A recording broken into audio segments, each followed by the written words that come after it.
y'all. We are back. This is episode 172 or More Than the Title. I'm your host, as usual, Jarrett, Chief Revenue Officer at Outside the Box Digital. And you know I got my brother, my brethren, your favorite CEO, Chadeo. What's good, baby? We got tens. We got tens. He's outside. I'm just saying, it felt good to wear a tank top in December. Hey, listen, you know what it is, ladies and gentlemen? It's one of our favorite days of the week. What's that, cuzzo? Pod day. Pod day. You know what it is, man. It's pod day. And this is a very special episode for us as for when it comes to guests, because this will be our last guest episode for the year. Can I get a horn for that, cuzzo? Last guest episode of the year. My man, you know what I'm saying? And you know how we like to start off every show, G&T, grateful and thankful. So this G&T, we want to give a special shout out, man, to the whole Marley family, Rohan Marley and his entire family, for welcoming us down in Miami and allowing us not only to come down there and do like a mini documentary with him, but to be invited into his home and get a chance to observe him in his family element and see what you know the Marley love really looks like. And we did the interview from his house, so we're extremely grateful and thankful to the entire Rohan, to the entire Marley family for accepting us and being so gracious and courteous and just hospitable and just making us feel so welcome. G&T, grateful and thankful. Shout out to the Marley family, man. We're going to talk about on episode 100, man. But this is episode 99, man. 99. And I'm thankful. I'm going to say just real talk before we introduce this amazing brother, man. I'm just thankful for you, cuz I'm thankful for us, man. I'm thankful for the work that we put in, the camaraderie we have, man, and just the hustle, man, to do 99 episodes. If y'all know a podcast that 80% of podcasts quit after episode 6. After episode 6, we on 172. It's because of the love, it's because of the passion, it's because of the commitment we have to the culture, and we're obligated to do this. We want to tell our stories because nobody's going to tell our stories the way we need to tell them on our platforms, and this is for us. And today's no different. You know what I'm saying? We got an amazing brother here today. Before we begin, shout out to our distribution partners, the Live Podcast Network, the biggest owned and Black owned and women owned podcast network in the world. Shout out to the Angel and the entire team. If you want more content, like More Than a Title, make sure you scan the QR code, download it, subscribe, and half of your subscription goes to the content creators of your choice. So not only is she giving us a platform to express our voice, but she also making sure we get paid while doing so, y'all. Nobody giving it up like that. I like it. I like it. I'm ready to pause, man. I'm ready to have a good time, man. I like it. Let's start the show. Great time, man. First of all, let's before I give this brother this amazing intro, man. We met this brother in Black Week in October, man. We had the honor and pleasure to meet him. We actually did some content at Black Week that you guys will see soon. But he was just a real down-to-earth brother, man. When we sat down and had our first conversation, it was like we sitting down with our cousin. We were sitting there chatting at the country voice, the cousin. But we had a great time, man. And you know, he allowed us, he told us he would come on the show. He's a man of his word. And so we're honored to have you here today, brother. And we're going to introduce you the way you should, man. And this king has transformed a personal tragedy, y'all, into a powerful mission for change. He is the brother of the late George Floyd, whose tragic death in 2020 ignited a global movement against police brutality and systemic racism. This brother went from being a professional truck driver to a tireless advocate for justice and reform. From testifying before Congress to founding initiatives that honor his brother's legacy, his mission has strides made in fight for equality, with a lot of work still to be done. His story serves as a reminder of the power of resilience, the importance of community, and the enduring fight for justice, y'all. So you've seen him all over the world, man. You've seen him on ABCs, the CNNs. You've seen him on some of the biggest platforms on the world. And now he's here at More Than a Title for the first time. Let's introduce our brother, Philonise Floyd, y'all. Oh, man. We got, well, hold on. I'm sorry. I got. Come on, baby. Yeah. You need another horn for that, man. My bad. I was throwing the horns. it's Philonise Floyd. Philonise. Because didn't we say Philonise? Yeah, because we was joking about it. Remember, he was like, Philon. I'm not even gonna... Yeah, didn't you say that? That's why I said he made a joke on it. You know what I'm saying? Bad, bro. That's how it is when you're coming up in the neighborhood. Hey, we have friends, and friends say a lot of different things. You know what I mean? So it's pronounced Philonise. It's Philonise. Yeah, okay, Philonise. I'm gonna have to work on that. We're gonna have to nickname you. That's a tongue tie. I ain't gonna hold it. Brother P. Big brother. Brother. Out of Shit. Big brother P sounds crazy. Yeah, it sounds crazy. That sounds crazy. Yeah, that sounds wild. I want to just second what my cousin said. You know, we appreciate you for being a man of your word, right? It seems like nowadays the word is bond term, the you being when you know when a man says he's going to do something and actually goes forth and actually does what he says is like a lost art now. So I just want to champion you and say thank you. You've been a man of your word ever since we met you. You know, the way you carried yourself and the way that you speak so elegantly. I just want to say thank you for that, because we appreciate stand-up guys like you. And that's why we had to talk off camera about whatever we can do to help champion your cause and support you. We are honored and willing to do. Message. That's a fact. You know what I'm saying? That's a fact. Shit, you had a great point. You talking about brothers in the neighborhood. Let's talk about, we start from the early days, man. Let's talk about life growing up, man. What did that look like for you, bro? What were some of your influences? Coming up, you know, just realizing what's going on outside. You're still a child, and you can see people on this corner. This corner is always a lot of people on the corner. So you don't know at a young age, but as you get older, because you got to walk to school every day, you know what's going on. But they weren't actually harming people. They were trying to provide for their families. So Message. the thing about a lot of stuff that's growing up, you know, you end up in the projects, they got several, what do they call them, apartments or something like that, with like 16 people in this one and 16 apartments in this one. You run in, you're going to end up meeting individuals that's your age, some that's younger than you, but all y'all got the same motive. Is we know we got to go to school every day. We always knowing that we're going to play basketball, we're going to play football, we're going to do a lot of different things together as one, because that's all we know is each other. And we branch out and meet everybody else, because when you're playing sports, you're gonna meet people, because we from Third Ward. I'm from the CUNY homes. Then you got something called the Bottoms. It's like right down the street, but they call themselves the Bottoms.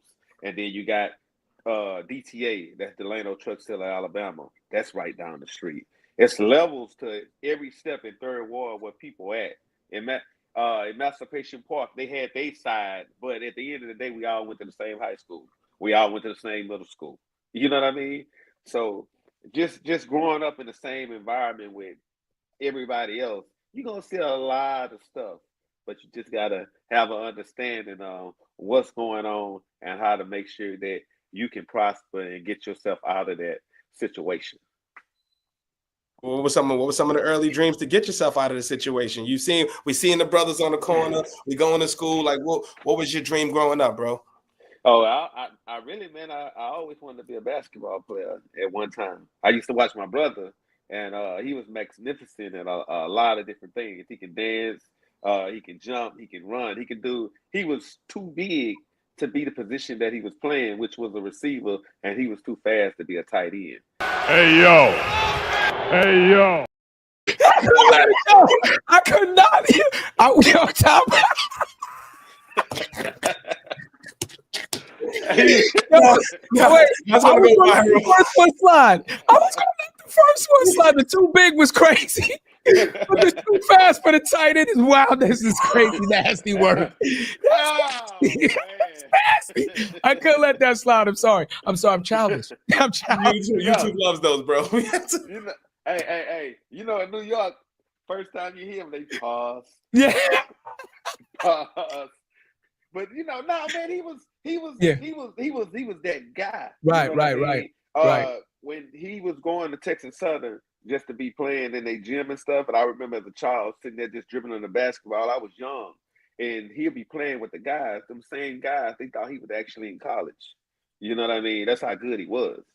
So, and when they found out he was at Jack Yates High School, they was like, man, you need to come over here. You know, but he had a lot of different offers, a lot of different places. But you know, stuff happened when you're in the neighborhood. At the end of the day, man, I can honestly say it was a lot of people from the neighborhood that I grew up in. If they would have had the proper people to help them along in life, it'll be great for them. Because with my own eyes, I seen a guy run inside of a house and then jump out the window right and land on his feet and take off running and roll right over a police car and kept going. That's Y'all doing out Hold on. there? You know what we call dudes that do that in New York? Crackheads. They're the most agile, the fiends. They're the most agile, limber. They feel nothing. Ran in the house, jumped out the window, and rolled over a police car. Yeah, To pick up a cigarette butt. Don't you dare roll over this butt. I'm telling you, man, just being there, I'm like, wow. But hey, you know, the people that you grow up around, you never know how successful these people are. You never know how talented that they are until you're on the same field with them. You know, they'll let you know if you run across this way, you'll never come back here again. You know what I mean? I had a guy, which is now he grew up in a different time period, but it's on my wife's side. He was a hell of a football player. He told me, man, I took off running. I caught the pass, and he said, Michael Singletary hit me so hard in high school. He said, I never ran that way anymore. Shit. I see my son stopped football after that. After a hit. I was waiting for you to tell him that story. Yeah, I kid you not. Tell him that story. Won a city championship. That's the genes. Bro, I turn around. I'll tell you the story real quick. They won a championship. They go up to another league, right? First game in the new league. I'm sitting there chilling, talking to other parents. We gonna kill their ass this shit. That's my boy. My boy got the kickoff return. I turn around. Somebody like, yo, Jarrett. I turn around. All I hear is, ooh. That's all I fucking heard. But you gotta referee piled on him. Everybody's piled on my boy. He came to the side and said, I don't even want to play football no more. He said, I quit. He said, I quit. He said, I quit. That's your genes, man. That's crazy shit. I'm a basketball player. I ain't gonna. I was gonna ask you what kind of you play like a Horace Grant type of game. You like an elbower? Me? No. Yeah. He say you're Charles Oakley type of player. Yeah, I can see you, bro. I'm gonna tell you something. I used to be really, really, really, really nice playing basketball, but as I got older, you can't be really nice trying to pick people up on the football field after you hit them and stuff like that. So I got to the point. Being physical is what my brother always told me. You always got to have heart. You got to have the killer instinct out there. He said that's the only way you're going to survive out there on the battlefield. And hey, when you play hard, you'll find out who is going to stand in front of you, because you got to let people know. They got to be able to feel you when you're out there. And that's exactly what I tried to do. So you said Oakley. You can put some Oakley in there. You can put some Anthony Mason in there. You know what I'm saying? You can put some. I can see Mace. You can put some Oderstorp in there. You know what I mean? You can put some Vernon Maxwell up in there. Yeah. You can put some Gary Payton, some Sean Kemp. I was just going to play defense. That's what I wanted to play. But I can score a little bit too. You know, I ain't exceptional like y'all. You know, y'all stars, man. I'm not a basketball player. That's Cuzzo. I'm the football guy. Now, when you talking my sport, when you talk football, I'm the football guy. Cuzzo plays basketball. You know what I'm saying? I never was a big basketball. Yeah, I'm not a big basketball guy, but I got a question for you. No, before you ask that question, he told me that you, on the other hand, was the pencil sharpening manager. Never. I got you. Don't make me show you the trophies. I got numbers, trophies, newspaper. Look, trophies, newspaper articles. I got two. I can never be that. All state. All state. I don't play those games. No, that's cool. But you were trying to get to school. You couldn't be late. You know what I mean? Because you was the pencil sharpening manager. Nah, not me. Yeah, right. I took all this hood anger and put that shit right on the field. They love me. They love me. What's the movie? What's the movie with Adam Sandler when he was acting like Waterboy, right? I was like, what? I was like him to point me in the right direction. I'm running motherfuckers over. Look, you gonna show Michael Jordan. made Michael Jordan play ball. I'm running motherfuckers over, man. But I got a question for you, because you said something that's super powerful, and I don't want us to shoot past that. How does that make you feel now that you're an adult and you've got a chance to tour the world and you've got a chance to see other neighborhoods and other scenes of poverty that seem so familiar to home, and to see that there's so many stories of people that are super talented that do not have the resources they need or the support system, just one person or some type of support would have pushed their whole life in an entirely different direction. How does that make you feel as a Black man to see so many of us from so many different areas go through the exact same struggle? Me personally, every ghetto to me, it always the same in every other ghetto. Yeah. It's never going to change until the people there try to get themselves out of poverty. Me going around places, I was driving trucks. So when the teacher told me I couldn't make a living looking out the window, they lied. I see everything. I'm all in Jersey. I'm all in New York. I'm getting to see projects, and when you actually get out and get to walk through different places, I don't be scared because I come from the ghetto. So to me, I see the same people. Message. To have an understanding of how can we help these people understand that they can have a trade, they can drive trucks, they can be electricians, they can be plumbers, they can do HVAC, all that, and you can have a felony and get these jobs. It don't matter. The problem is, it's nobody there to show it to them. And when you're coming up in there, you only got one thing in your mind. My mama done sold the TV. My mama done sold the couch. She done sold the video game. She done sold the food stamps. I got to hustle. And that's when you start seeing people go to jail for robbery. They killed somebody to get life sentences. People never get the opportunity to experience what they want to, because when I was coming up, older people had children. Now you have children raising kids now. Message. So how can we stop that? If we got to actually get in there and we got to show these people, hey, look, instead of you paying $50, $100 for rent, most of the time, that's what's going on government assistance. And we need to try to get y'all to have an understanding is, if I can reach one, I can teach one. All I got to do is get one. That one going to help get somebody else. I need people to stay active to guide people along the way. I've been to many of them, Compton and Crenshaw and all these places, still the ghetto. It ain't changing. It ain't gonna change until we get out there and make them have an understanding that their life can be better. Was there any of those hoods that you visited that changed you? Man. Or like one scenario that was like, damn, nah, I gotta really do some shit in the hood. Shit, man. My neighborhood was getting kind of worse, you know what I mean? Okay. And you got to understand, when I'm going to Louisiana, you having people tell me, nah, man, don't come over here, come this way. Let me know that when they say the murder capital of the world, oh yeah, it was the murder capital of the world at that time. They told me a lot about California. I had a cousin, he was finna come down here and live in Houston, and the day after that, the day he was finna fly out, he was killed. Or the day he was killed right there in California. You know what I mean? Because he didn't want to join a gang and all that stuff like that. Wow. So it just shows that your mind can be totally changed and you can see something, but somebody is always like a crab in a bucket. They say, no, you can't do this, you can't do that. It's up to you. You have to put that in you to get up out of there. Message.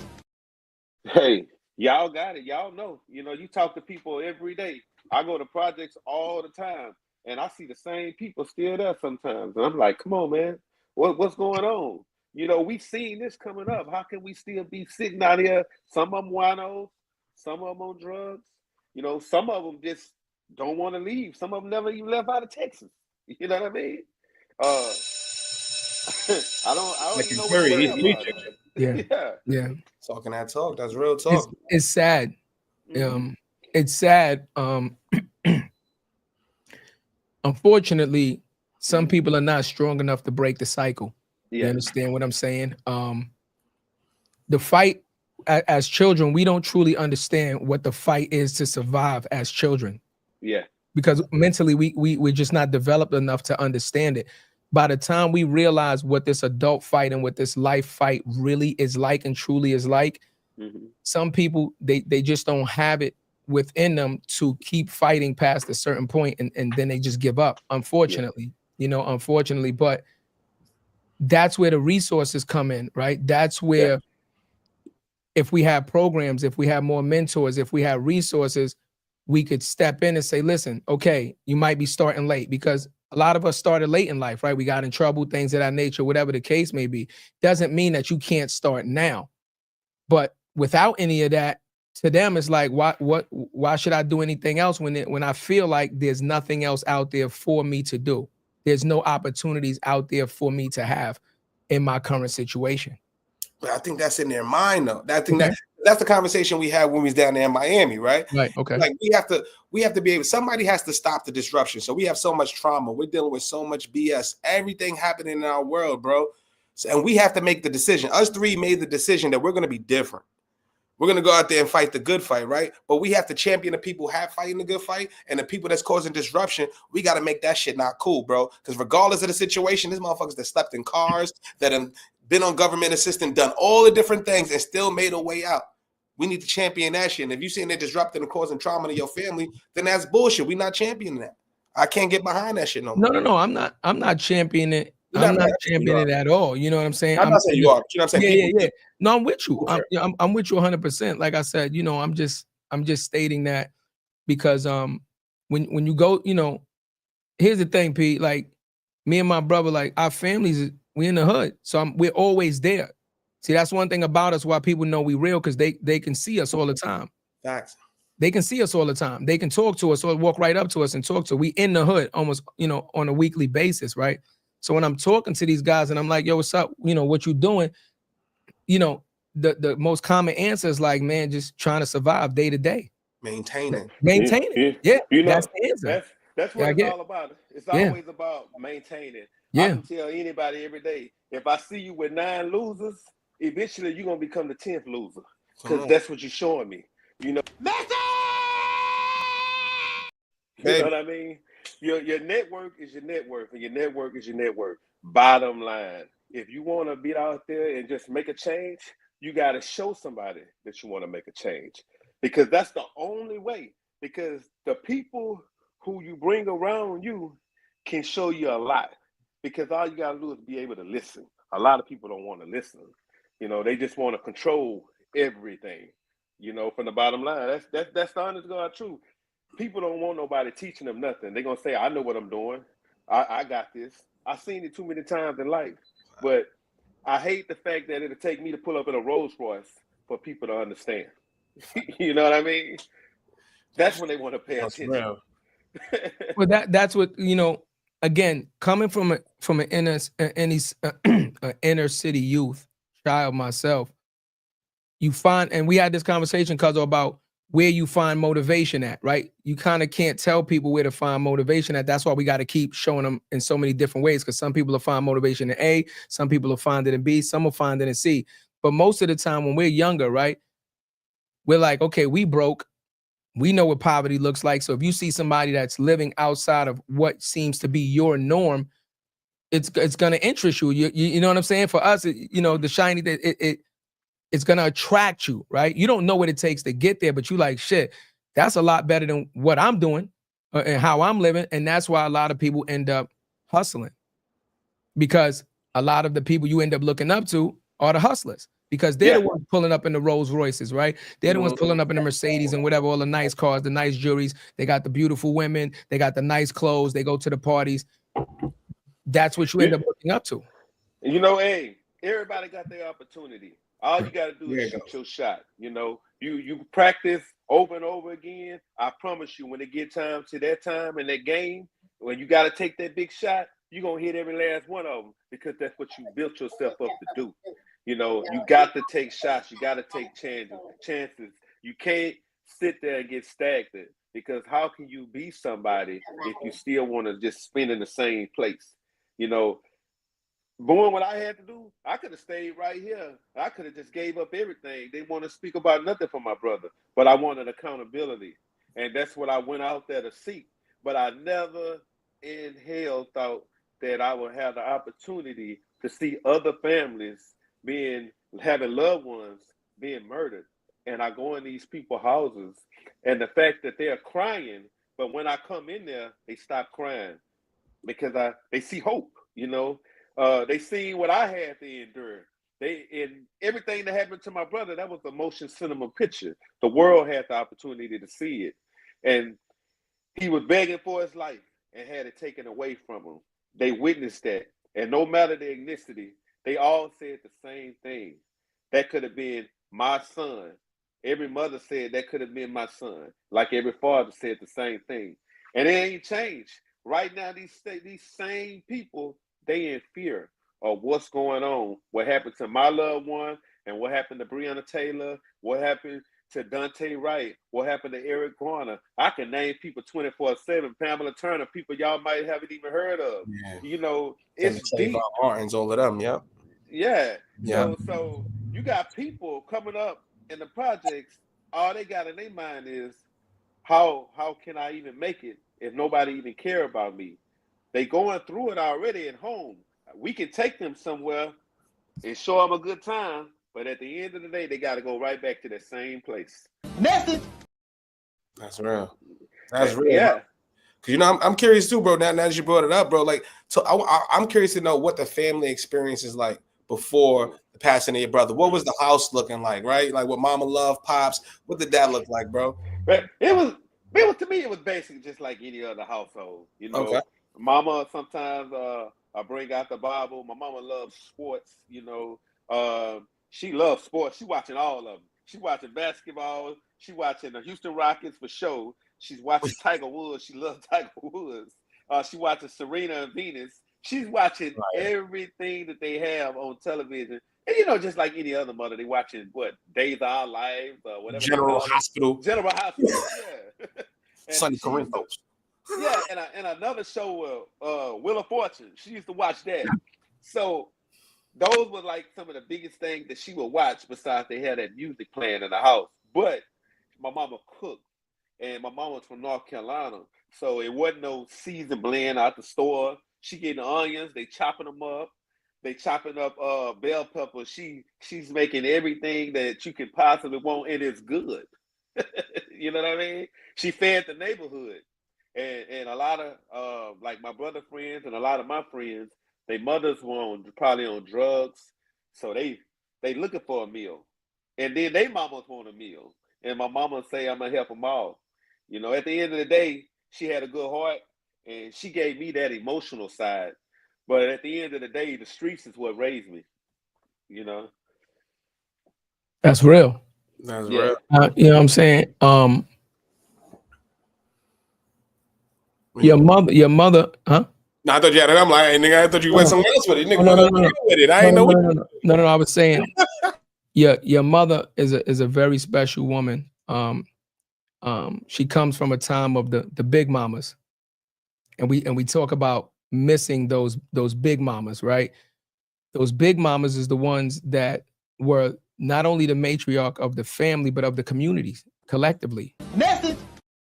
They were the glue that held the communities together, and they were the glue that helped people through their differences and their, you know, their troubling times, and help people come together and understand that, you know, there is love out there and there's compassion out there, and we don't have to be this way, right? We can show them that there's a better way.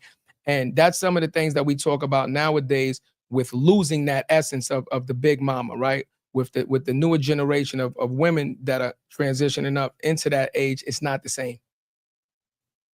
It's just not the same. You know, it's been flipped. Before it was more selflessness, now it's more selfishness. And you know, this is the reason that we have to have platforms like this. This is the reason why we have to have brothers like yourself come on and tell your story, because we need to change the mindset of these newer generations that are growing into these roles as matriarchs of the family, to get them. You don't have to be the same, but the value system can't be lost on, you know, what we were doing back then to whatever these new values are, because these new values are not the same. Ain't no code. Yeah. yeah. You said a lot, because I went fishing. A lot of these kids didn't have the opportunity to go fishing and see different things. I know y'all don't have water like that in New York, where y'all can actually fish into it. It's something y'all can take home. You shit. We catch a 50-pound straight bass and bring that thing home and fillet it. Put some lemon pepper. Yeah, but once every 6 months. Once every 6 months. Don't eat that shit. have a like Total Recall. You catch that shit out the Hudson or the East River, they only recommend eating one of them shits every 6 months. Unless you want to be Aquaman. That's a fact. That's what I was saying. Like, it's different out here. Like me, when I was coaching Little League football, I got these kids that they were, you never know when you're reaching with kids. You're just trying to help them and teach them this and teach them that. But I was bringing them Gatorade, and I would also bring donuts. I would also bring them like stuff with Burger King, stuff like that for them to have. And then like get to me that these kids, some of them was missing a father. You know what I mean? And you don't know until you dare and you see the way that they like push towards you. I'm talking about rapidly. And the parents, when they come, they say, hey, my child actually doing the homework. My child is doing this. They doing everything that I told them to do. Because I told them, you might as well just walk around this park. Because you can't practice. You know what I mean? Because I'm trying to get them an understanding. I'm not from the military, but I understand that they do know what to demand. You know what I mean? And at the end of the day, I was just setting the tone to let them know, hey, you need to do this. You come in here to get better as a man in life. And if you keep doing this the right way, when you go home, you'll do the same thing. I told them, man, you're supposed to make your bed. You're supposed to do this. You're supposed to do that. They say, oh, he taking the trash out. He ain't back talking. But what kills me is the parents be trying to talk to you. They be trying to talk to you. They be trying to develop a relationship with you in a whole nother way instead of saying, hey, man. Damn! You know what I mean? I do it for the children. I'm just saying. Like, some of these mommies is lonely, Big P. Some of these mommies is lonely. Hey, man. I They need consoling. They need consoling. Yeah, man, it's crazy. Yeah. But I did. My oldest brother, I took one of his friends out there because I was coaching one of his kids, and I wanted him to have the experience with his child and be there with his child. Just that's what kids be looking for. The daddy there and stuff like that. He's going to the practices. He's going to the games. He's talking to other people. More and more guys were coming, and a lot of these guys probably been incarcerated a couple times, but still they came there to show support because I was trying to get them all there. I just want people to know, hey, look, we got a union over here. We got a lot of daddies that actually they want to be in their kids' life, but they just needed somebody to push them to that level. You know what I mean? It's all about elevation, man. Elevation and levitate, baby. That's what it's about. So we got to do it, man. And what got unity. But what got you in? What got you into being a coach, bro? It recently? Was it back in the day? No, this was I was actually coaching before all of this had happened. With my brother being murdered. Yeah. I was still driving the trucks and stuff, but I still would come and do my thing and all that stuff like that at the same time because job that I had, I would go to probably Louisiana and come back. I had worked at my first trucking job was at CR England, and from there I went to WM Dewey and Son, and I was going to the oil fields. So I made good money. That was a hell of a company. I can honestly tell you, it was flatbed. I loved it. It was amazing. I can't take nothing from it. But at the end of the day, they gave me the motivation to keep pushing because some of that same revenue, I wanted to make sure these kids have stuff, meaning like Gatorade and stuff like that, because they didn't have none of that. They were drinking water. They knew somebody wasn't gonna bring them no food. My heart is huge. A lot of people know that. I'm big on helping people, and that's why I told you one of the things I want to do is I want to be able to get people trades. I want people to know that they can make revenue, they can get some housing, they can get into a situation where they can do things that they never thought they could do because they think it don't exist. Yeah, but it exists. You know what I mean? Message. I also saw that you went to Texas University, right? Texas Southern University. You were pursuing a degree in criminal justice, bro. What happened? So yeah. Yeah, we do the research. We do the research. Man, over there at Texas Southern University, that's the Tigers, TSU. It's right there across the street from the CUNY homes. Hell, that's when I say literally right across the street from the CUNY homes, all you gotta do is cross the street. It was the CUNY homes, and there was Texas Southern University. Thurgood Marshall was the building that was right across the street from the CUNY homes. If you go like about a 5-minute walk, Jack Yates High School. Another 6 or 7 minute walk, University of Houston. You know, they all right around each other. But Texas Southern was a black college, and I went there, and you know, you're in college.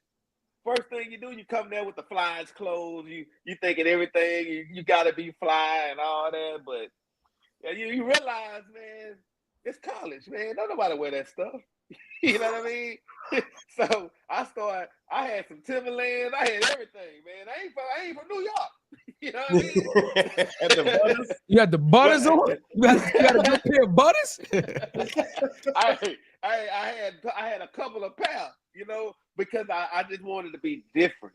Because everybody in Houston, first thing they won't have back then was we had Air Force Ones, we had Fat Albers on, you know what I mean? At the end of the day, man, I'm gonna be honest with you. When y'all say country, before social media came out, we had to wait to watch BET. Yep. You know what I mean? And I don't know how y'all see it every day in New York. Crazy. Out here, it was different. So I'm going to school.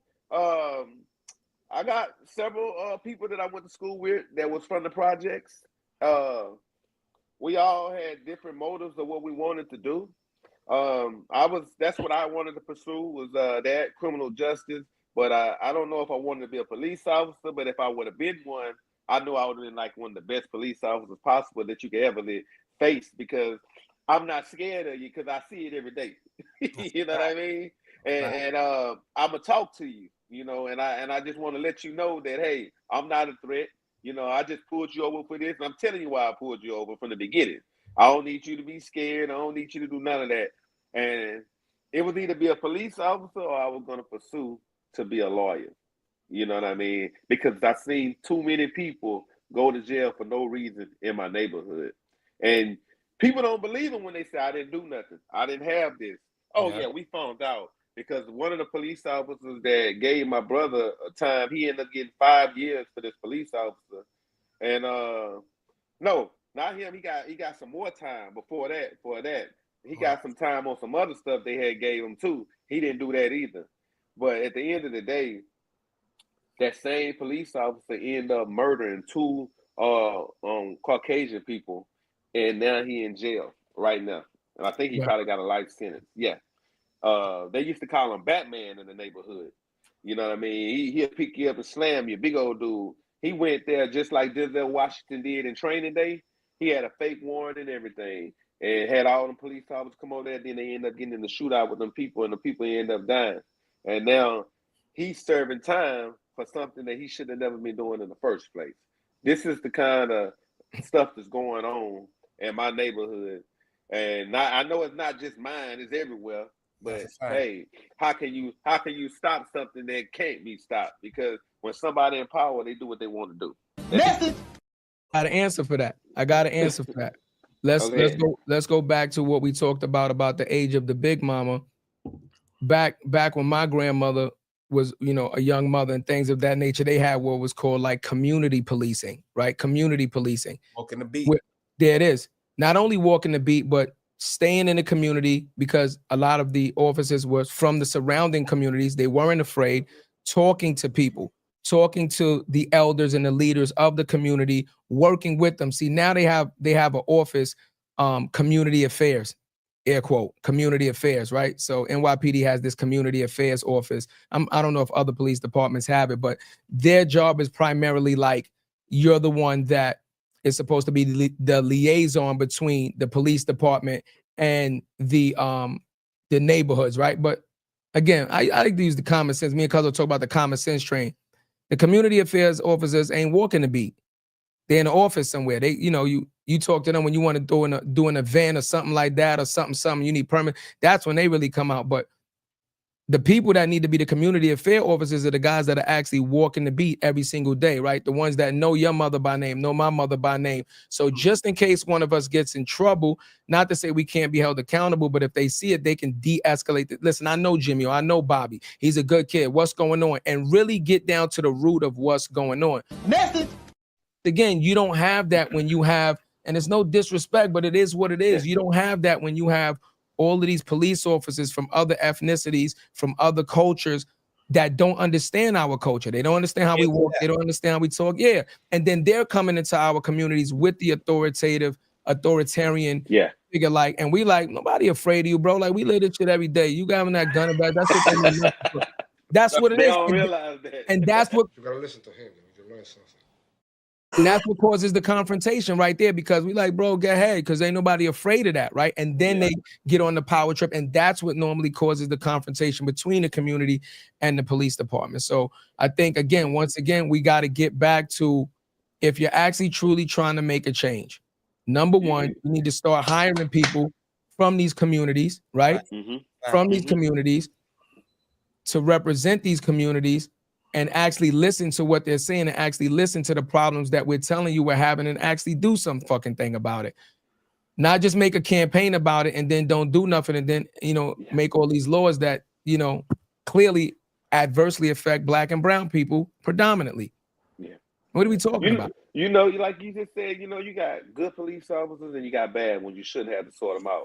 At the end of the day, you shouldn't see a color. You should just see what somebody's doing. If they're doing wrong or they're doing bad, just let somebody know, hey, you shouldn't be doing that. Hey, I can't see you, let you doing that. Let you be doing that. If I come, put it this way.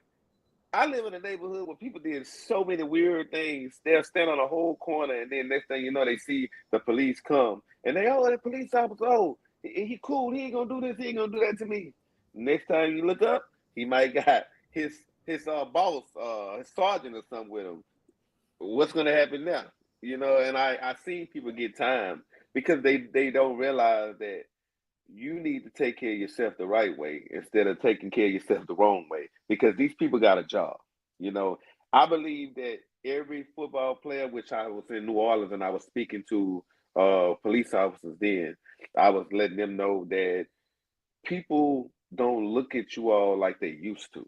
You know, they look up to y'all. They wanted to be like y'all, but a lot of y'all don't have to understand that if you want to engage in the community, something similar to what you just said is pick up a football, throw it to them, play with them, bring a baseball glove and a couple, you know, 2 gloves or 3 gloves, 1 for you and 2 for 3 other kids, and throw a ball. I said that'll get them an understanding what baseball is all about, because a lot of these sports they can't afford, but just knowing that a police officer is doing it, and I want to be a police officer now. You know what I mean? It's a lot that goes on in my neighborhood, and I know what's going on in everybody else's neighborhood. I've been pulled over before. I've been to jail before. That to me, that's normal stuff. You know what I mean? But at the end of the day, my life is on the line when I go outside, because you never know what's going to happen. I'm not saying that a police officer is going to pull me over and kill me, because you can die from anything. You know, you can kill yourself. The Lord got you here for a little while. You don't know how long you're here. Your life is where He wants to end it. Because to me, your blessing should be going around, engaging in these communities, and showing these kids something different.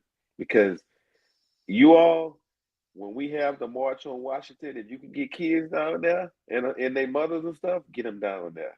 If they can go down to Alabama and go down there and walk that same walk what Martin Luther King them did, they'll see what they went through. These people were beaten. These people were bitten by dogs. They were hit in the head with rocks. They need to know all of these things so they can know what is coming up, like Randy Moss is like. You know what I mean? Because he went to a high school that only had 2%, you know what I'm saying, Black people going there. So I'm not going to say all people are racist, but you never know who people are, because when you meet people, you meet their representatives. You don't meet them. And except for me and Cuzzo. When you meet us, we ain't got enough energy to. I ain't gonna lie, we ain't got enough energy to create no fucking representative, bro. I ain't got the energy to create a whole nother me. I ain't got no time. I ain't got the fucking I ain't got the energy to create a whole nother me. Absolutely not. This energy is enough. Right.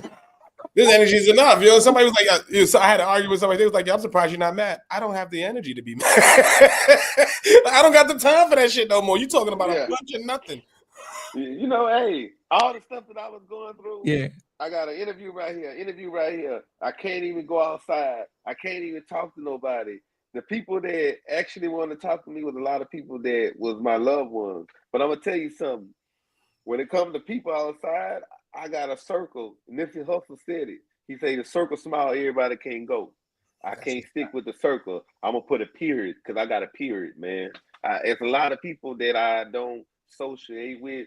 You know, I ain't got no disrespect to a lot of people. You know what I mean? You got the way you look at life and the way you value life, and I value life at a whole nother rate. Same thing with a lot of people, even in the LGBTQ community. You know, I know a lot of people that's like that. You know what I mean? And to me, I don't think you're doing nothing wrong. But in reality, you need to have an understanding that you got to repent, because if you want to get into heaven, that's not the way to do it. You know what I mean? Because the Bible speaks about Adam and Eve, not Adam and Steve. So,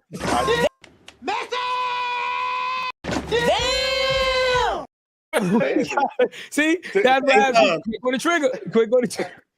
No. It's not a bad way. No, that's real. It's real. It is what it is.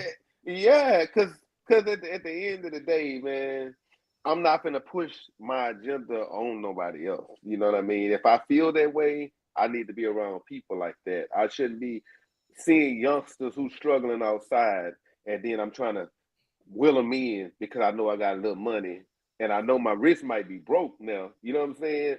So I'm going at somebody else. You know what I mean? That I know they're struggling, and I can train them. I can train them. I can put them on a leash because I know they need money.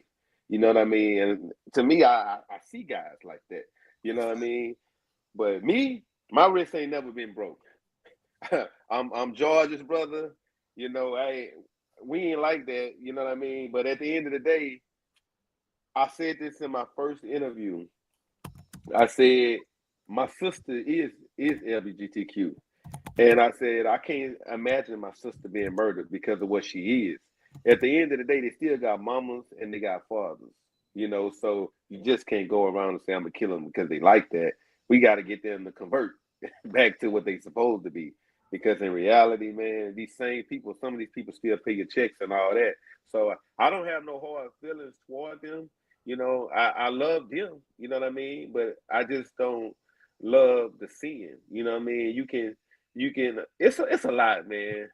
I'm just sitting here just thinking about it. You know, you can hate what the person doing, but you can love. I'm lost, man. You love the person, you hate the sin. Well, you know what I mean? I just want to just present it to you like this. Mm-hmm. Just this is my thoughts on anything human being related. Mm-hmm. Once you give a human being the power of option, then you're always going to have deviations from normalcy. It's never going to change, right? Deviations from normalcy, right? Which society then calls deviant behavior. So it's all subjective to how you're looking at it, right? Because technically, if we all grow up in a neighborhood of gangbangers and this and this and that, and we choose to do something different, then technically we're deviants from the norm.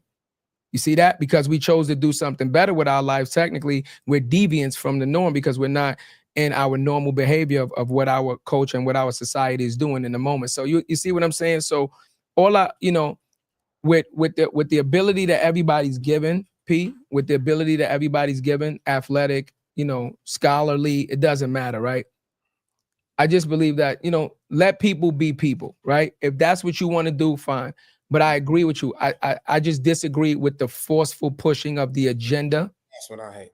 That's what I disagree with. The forceful pushing of the agenda towards people like this has to be the way that we're living. And what I severely disagree with is the forceful pushing of the agenda to children, right? Because now they're pushing it to children in elementary schools. Oh, yeah. When it's like they don't even understand who they are yet. Like, let them develop, and you're not Yeah. even teaching them fundamentals: reading, writing, arithmetic, script, cursive length, cursive penmanship. You're not teaching them, financials, but you're willing to teach them all of this other stuff that's gonna just scramble their brain and not keep them focused. I think it's just a ploy to just keep us as disorganized and ungrouped as possible. Disney just canceled a scene. There was a season. I forgot the name of the movie. It's on the tip of my tongue. But Okay. they just did a transgender scene on the Disney movie. They had to cut out because of the backlash, right? Yeah. Yeah. To be real with you, bro. Like Brother P, both my sisters are part of the LBGT community. Like, and you Yeah. know what? I love it. If it works for y'all, I absolutely love it. So now Yeah. it becomes tricky is when they have children, right? Like, so I have a niece and a nephew, right? So guess Mhm. what? That's their life. I'm all for it. I'm gonna support you. But guess what? I'm gonna go out the way to make sure that I have a relationship with my niece and my nephew, so they know there's this, then there's that. This is Yeah. why this is what's up. This is why this goes on, right? This is why your cousins. Life is different from yours, right? You see Yeah. mom and dad, right? But you see mom and mom, right? What does that do to my nephew? So I have to, I think about those things, but at the same time, I'm all supportive. Who the hell am I to tell you that it can't work? Right. You know what I'm saying? Right. Yeah. So I'm all Yeah. for it. But we can't complain about it if I'm not willing to be the person in there to show the other side as well. It was a rapper that had came out. He say, "Don't cut it off. Don't cut the D off. Don't cut the D off." He was saying that because think that it was a couple that was looking to cut their son's stuff off to be a woman, a young girl. But my thing is, like I told you, man, I have love for anybody and everybody. Yeah, But at the end of the day, if you want to get into heaven, you have to repent for everything that you did. I can't sit there and mold you into what you need to be. You should already know. I can't stop you from being who you are. You know what I mean? But at the end of the day, just don't try to push it on me because it's not me. You That's know what I mean? Message. Totally, That's it. For you. You know totally what I agree mean? with that, bro. And Yeah. I do want to ask you this question, bro. I do want to kind of get into the story a bit, bro. You're the younger brother. I have a big brother. My big brother's my heart, right? So anything he would have done, if he was in the streets, I was in the streets. If he played basketball, he scored 40 points, I wanted to score 50. He was doing anything, like any path he took, I followed my brother because that was my heart. He is my heart. Like, he's my heart. Like, you know what I'm saying? He's my dog. Like, anything he did, he influenced me so much, bro. So I couldn't imagine going through what you're going through and what you went through, bro. So I would love to just what was George like, bro, as a big brother, and kind of tell us walking into to the day he got murdered, like what was going on life wise, bro, as brothers. Well, coming up as a brother, man, he used to always have to go to practices and stuff like that. He started out when we moved into the neighborhood. He played for the Riverside Cowboys. And he moved into the neighborhood. He was a new person, so they already had a lot of people in the neighborhood that didn't know him. So after you make friends with him and y'all go to places, he never thought that he would be able to be a starter and he was able to do this. And I remember when he came back, and my mama was like, "Yeah," he was telling me that he said, Mama, she said, "Yeah, I know you didn't make the team," and stuff like that. He said, "No, I made the team." And he said, "They told me I'm gonna start." You know what I mean? He told me, and he told my other brothers the same thing, my nephew, all of us. He said, "Man, whatever you want in life, you gotta go out there and get it." He said, "You can't stand back." He said, "Everything you gotta push, you gotta be physical." And it wasn't out in the neighborhood, it was more out being competitive with other people. He said, because if you want to separate yourself, he said that's the only way. Because he said all the best players, they physical. That's what he told me. He said that's so. My brother going to places with him, watching the high fives, how they give each other the high fives, watching him dance, and he's too big to be doing the dances he's doing. You know what I mean? Watching him, he'll sing sometimes. A lot. He would sing sometimes, and then he was rapping, and then he knew DJ Screw. He knew a whole bunch of rappers from Lil Kiki and Big Pokey, R.I.P. That was one of his best friends. He knew a lot of people. And later on in life, he ended up he was at South Florida. I think he went to South Florida, And that particular school, I remember him telling me, "Yeah, man, I had the opportunity to meet Shaq, you know what I mean, and stuff like that." So he let me know that, but he would send us clothes home to us. I'm talking about Guess jeans, polo shirts, all the shoes. I had the Chris Webbers, the David Robinsons. He was sending all that stuff home to us. But I remember his coach. He went down there with another guy that was from Houston. You know, Michael Riggs. I never remember his name was Michael Riggs. He was a really good basketball player too. They went and played on the same team, and it was another guy named Tim. He actually played on the N1 team a couple of times. When they came to Houston, they ended up picking him up, and he ran with them a little bit. You know what I mean? But they all played on the same team there. After he ended up leaving that school, he went to Texas A&I, Kingsville, and that's the same school that John Rambo had went to. But on the team that he was practicing with and playing for was trying to think who the guy named. It was a dude named Big Country. I can't remember his real name, but he ended up playing for Tampa Bay, offensive lineman for Tampa Bay. You had another guy, which is Al Harris. He ended up playing at Philadelphia. You remember him, right? The cornerback. And he played with Bobby Taylor then. But I'm gonna tell you what he said about that. Besides him, but I'm gonna go right back to him. There was another guy named Carl, because I can remember all these guys' names because he was happy to talk about these guys. This guy, he was played the punt returner for Tampa Bay, and he was the third down receiver. You know what I mean? So with that guy Al Harris, he told me, he said, "Man, we over there," and I'm looking down.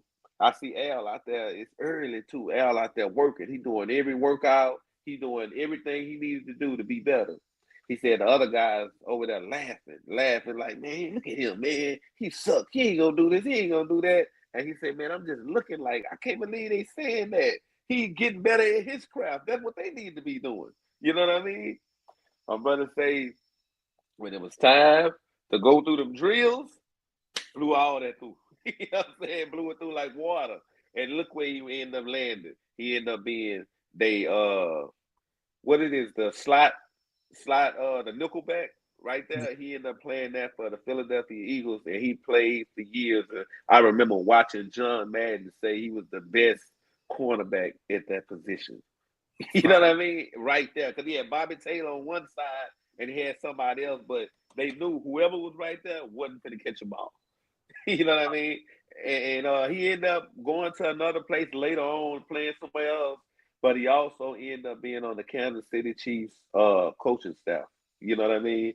And to me, I'm looking at all of this, you know, these some of the people that he was friends with.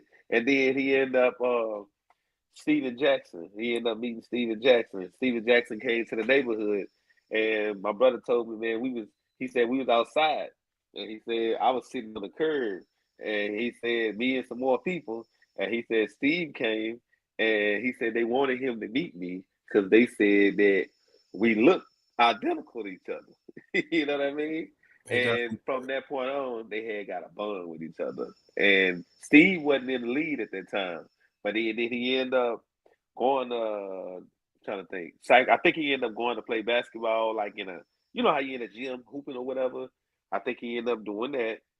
And then I think from that point, Mike Bibby or somebody who had called him down there, something like that, when he was in there hooping. From that point on, he ended up going to New Jersey because I don't think they could use him. So he ended up going to New Jersey. I think it was New Jersey because they had Kittles and all of them. All of them got hurt. Everybody got hurt. Keith Van Horn days. You say what? Keith Van Horn days. I remember those. Yeah. And from there, he ended up going to San Antonio. I still remember this because I'm looking, and my brother is my brother. Me, I'm gonna tell you something. Yeah. If you ever want to know anything about sports, about life, period, he was the man that's gonna tell you. He knows about anything and everything, and he taught me a lot. You know, he taught me a lot.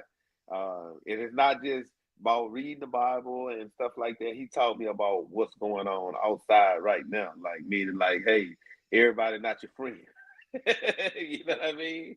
So you gotta keep your eye open at all times. You gotta keep your head on the swivel, and that's basically about George when it comes to anything. But I can tell you can ask me a question. I can tell you a lot.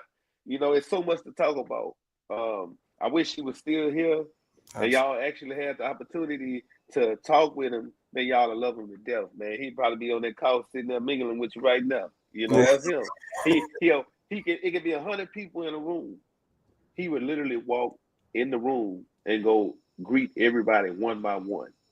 Because I asked him that. I said, hey man, why you walk in this room and just go greet all these people? He said, because Pete, look at me. Look at my size. He said, they fear me, they scared. He said, but now they see that I'm not that guy and they're comfortable. And I understood, you know. I'm not looking like Ray Lewis and all I that. got a question for you. How does that make you feel when you can sit back and you can recant all of these positive things of how your brother was and the energy that he just, you know, protruded and, you know, his spirit, right? And then you see, like, when the tragedy happened, one of the first things that the media tried to do was just discredit him as just like this person that, in a sense, like deserved what he got, in a sense, right?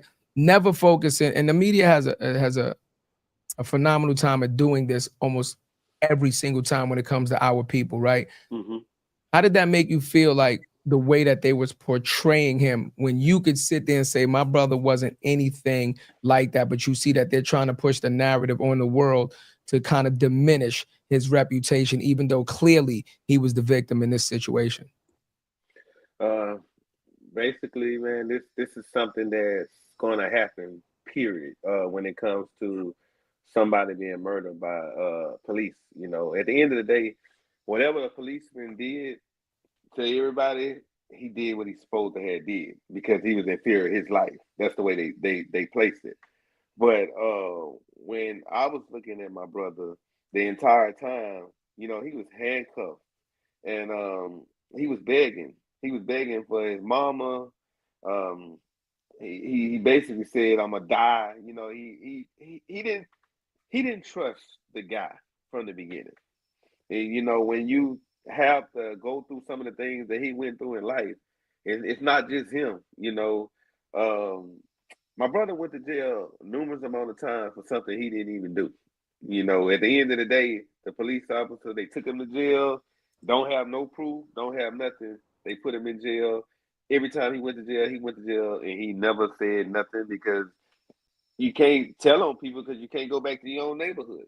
You know what I mean? So me just sitting here looking at my brother, I used to always tell him that, hey man, you should just leave and go somewhere else.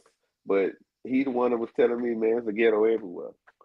You know what I mean? He loved his mother. He wanted to be there where his mama was. He loved the neighborhood. He loved the people. He was the type of person that he was cutting people hair like the flat tops and stuff like that. Cause man, you gotta understand, ain't nobody want to go to school with no chili bowls. Mamas was on crack. You know, they was on all kind of drugs, and he wanted to help, and he did what he could. When I seen my brother just at that moment in time, because somebody had to call me because I was actually on my way to take a load somewhere that I don't go out of town to places like Oklahoma. That's what I was going on my way to Oklahoma. I haven't been to a place like that in a long period of time. I would just go to Louisiana and come back the same day. My brother, people called me and they kept trying to send me stuff, and then my wife was sending me stuff. I'm like, what is this? What is this? So I just sit there and send it to my cousin. My cousin, the one that called me and he said, yeah, P, that's him. Man, I just broke down, man. I broke down because how can somebody lose their life? You know what I mean? And this same person who took my brother's life, he got the opportunity to go home.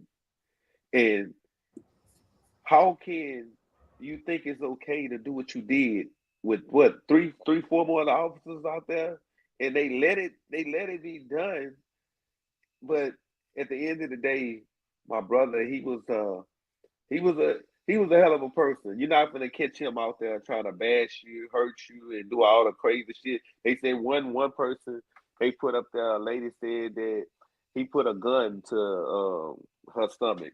The little boy said when they came and looked at it, they said that's not him. The police forced the little boy to say that. My brother got like 5 years for that. You know what I mean? And Wait, then wait. Hold on. That's crazy. I've never even heard that story. yeah, Never. So they what you're saying is your brother. Now this paints a different picture of why he didn't trust police in general, because now you're telling stories of him having such adverse interactions with police that how could you trust them if you keep getting in trouble and you're losing years and years upon your life, and you have to be forced to live in a place of confinement, and we know what jail is like, right? Something completely different. Then why would you trust a police officer? But I've never heard that story before.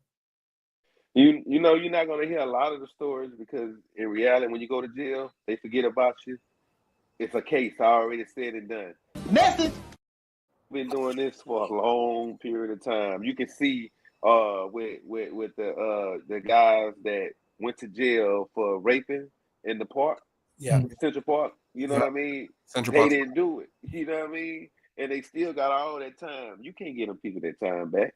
You know what I mean? They lost their childhood. They lost their mother. Anybody. You know, it's time taken away. My brother lost like 5 years of that.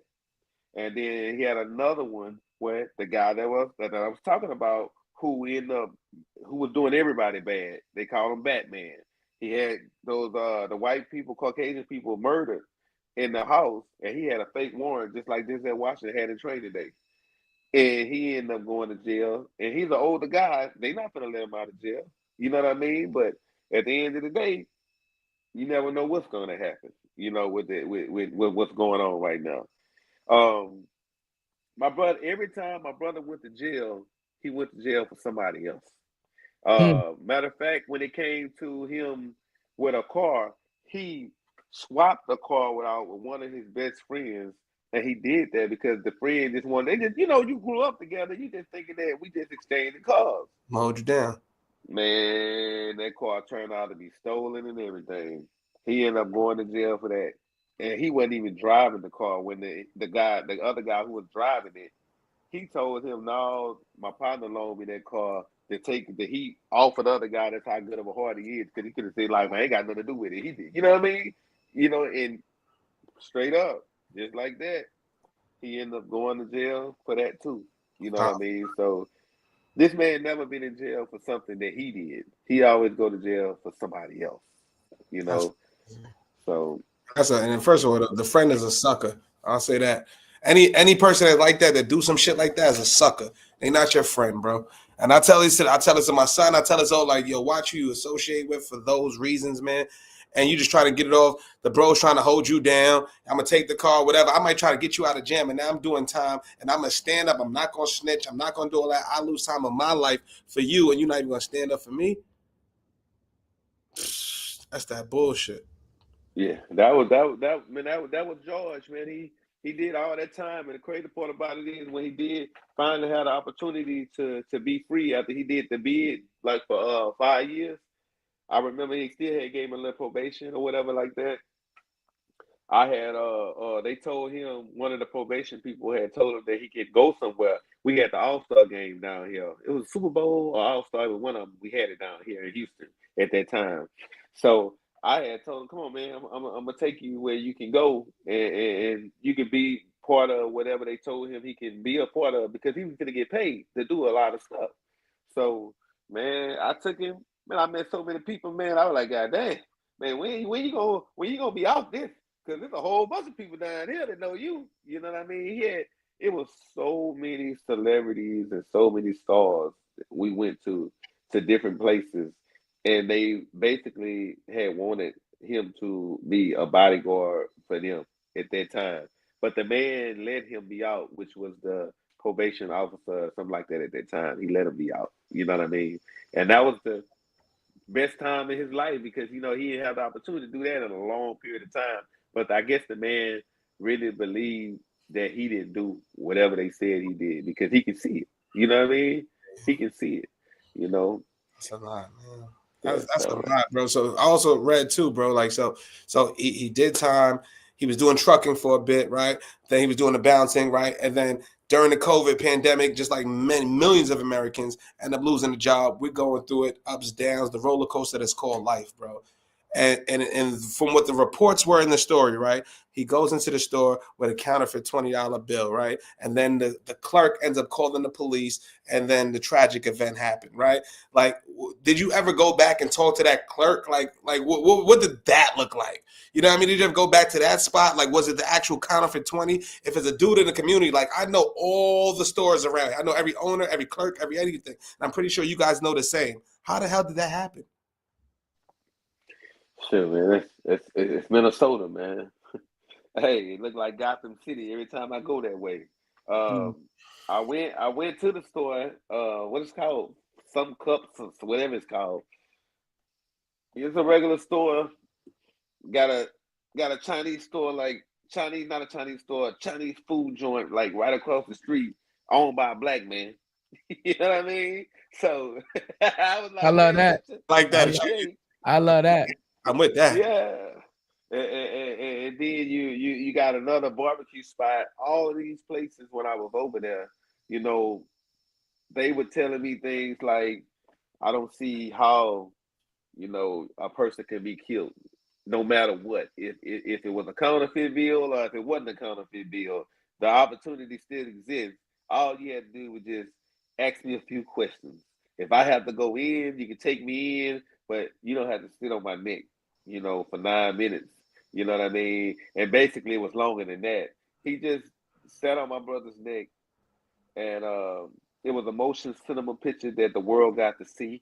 The world had stopped at that time, and kids seen it, adults seen it. At the time, right there outside, you had a paramedic who was there, and she was saying, "Get off of him, let me check him," and stuff like that, just to see if he was live. They was like, "No, we not trying to do none of that." You can see the look in Chauvin's eye that he had. I seen demon time the entire time.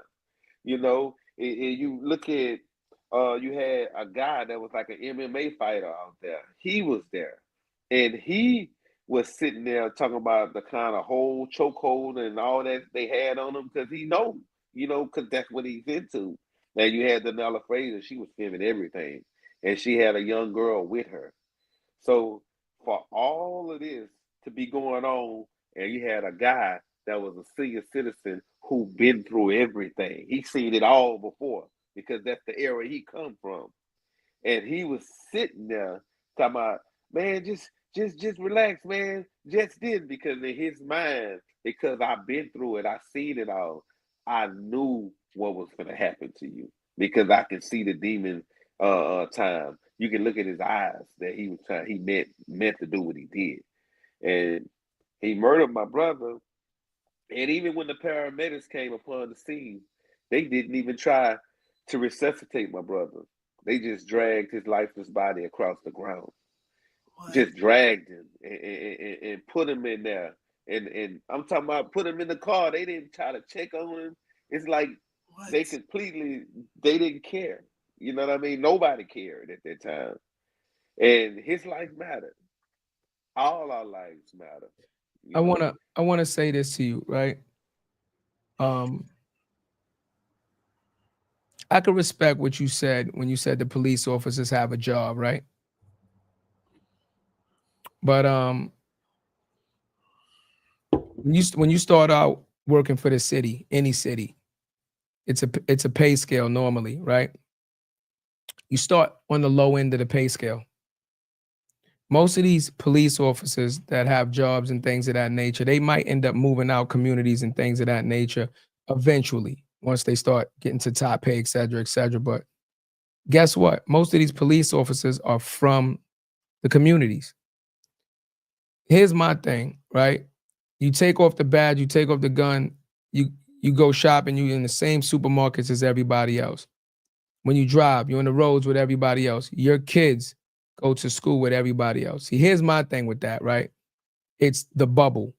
Like, do you think that just because you're a police officer or any worker of that nature in a position of authority, judges, it don't matter.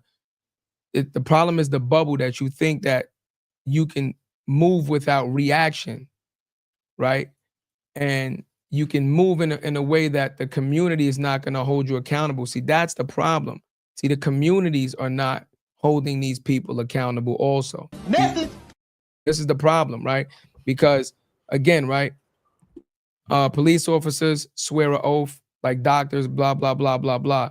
When you have more than one police officer there, I don't care if you a police officer and the other police, if you see that police officer, what he's doing is clearly wrong. It's clearly wrong. Then technically by your oath, by your job title, protect and serve, you're supposed to fucking intervene. So when I watched them just stand there and watch that happen, it just gave me the mindset like they're all on the same page. You understand what I'm saying? And I believe that they're all on the same page for one reason and one reason only, because they do not have the fear of accountability, right? Because they've been let off so many times. They, like, that police officer did not fear going to jail. He never thought in a million years he would have got convicted of that. He thinks, I'm a police officer, I'm gonna use the saying, right? I fear for my life, I fear for my life. That's you. They always say that. That's their catch-all phrase to justify any fucking thing they do. He thought that all he had to do was say that and everybody's gonna protect him and he wouldn't be held accountable, right? Once we start changing laws to say, guess what? Okay, you took 5 years from this man's life, right? The city's not paying for that. If there's a lawsuit or da-da-da-da, you're gonna pay for that out of your pocket. See, once again, if something happens with a city worker in any city, you sue the city. You don't get a chance to technically sue that person individually, right? And if the payout, like the Central Park 5 and all that, they got paid out from the city's budget. So if the city loses money, it affects the city. It affects the programs. It affects everything that the city is funding, because now they have to move this money over here because, yeah, they have a budget for that. But what if they go over the budget because there's a bunch of lawsuits, or the lawsuit is so big, it kills the entire budget that they had for that. You understand what I'm saying?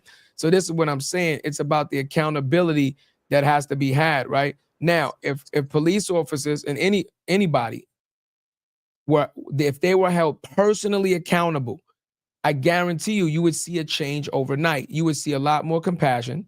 You would see a lot more negotiating and talking and things of that nature, because you can't tell me that somebody lost their life over a $20 counterfeit bill. I don't care if it was counterfeit or not. When you had mass shootings where a guy was killing people and you took him alive. Message.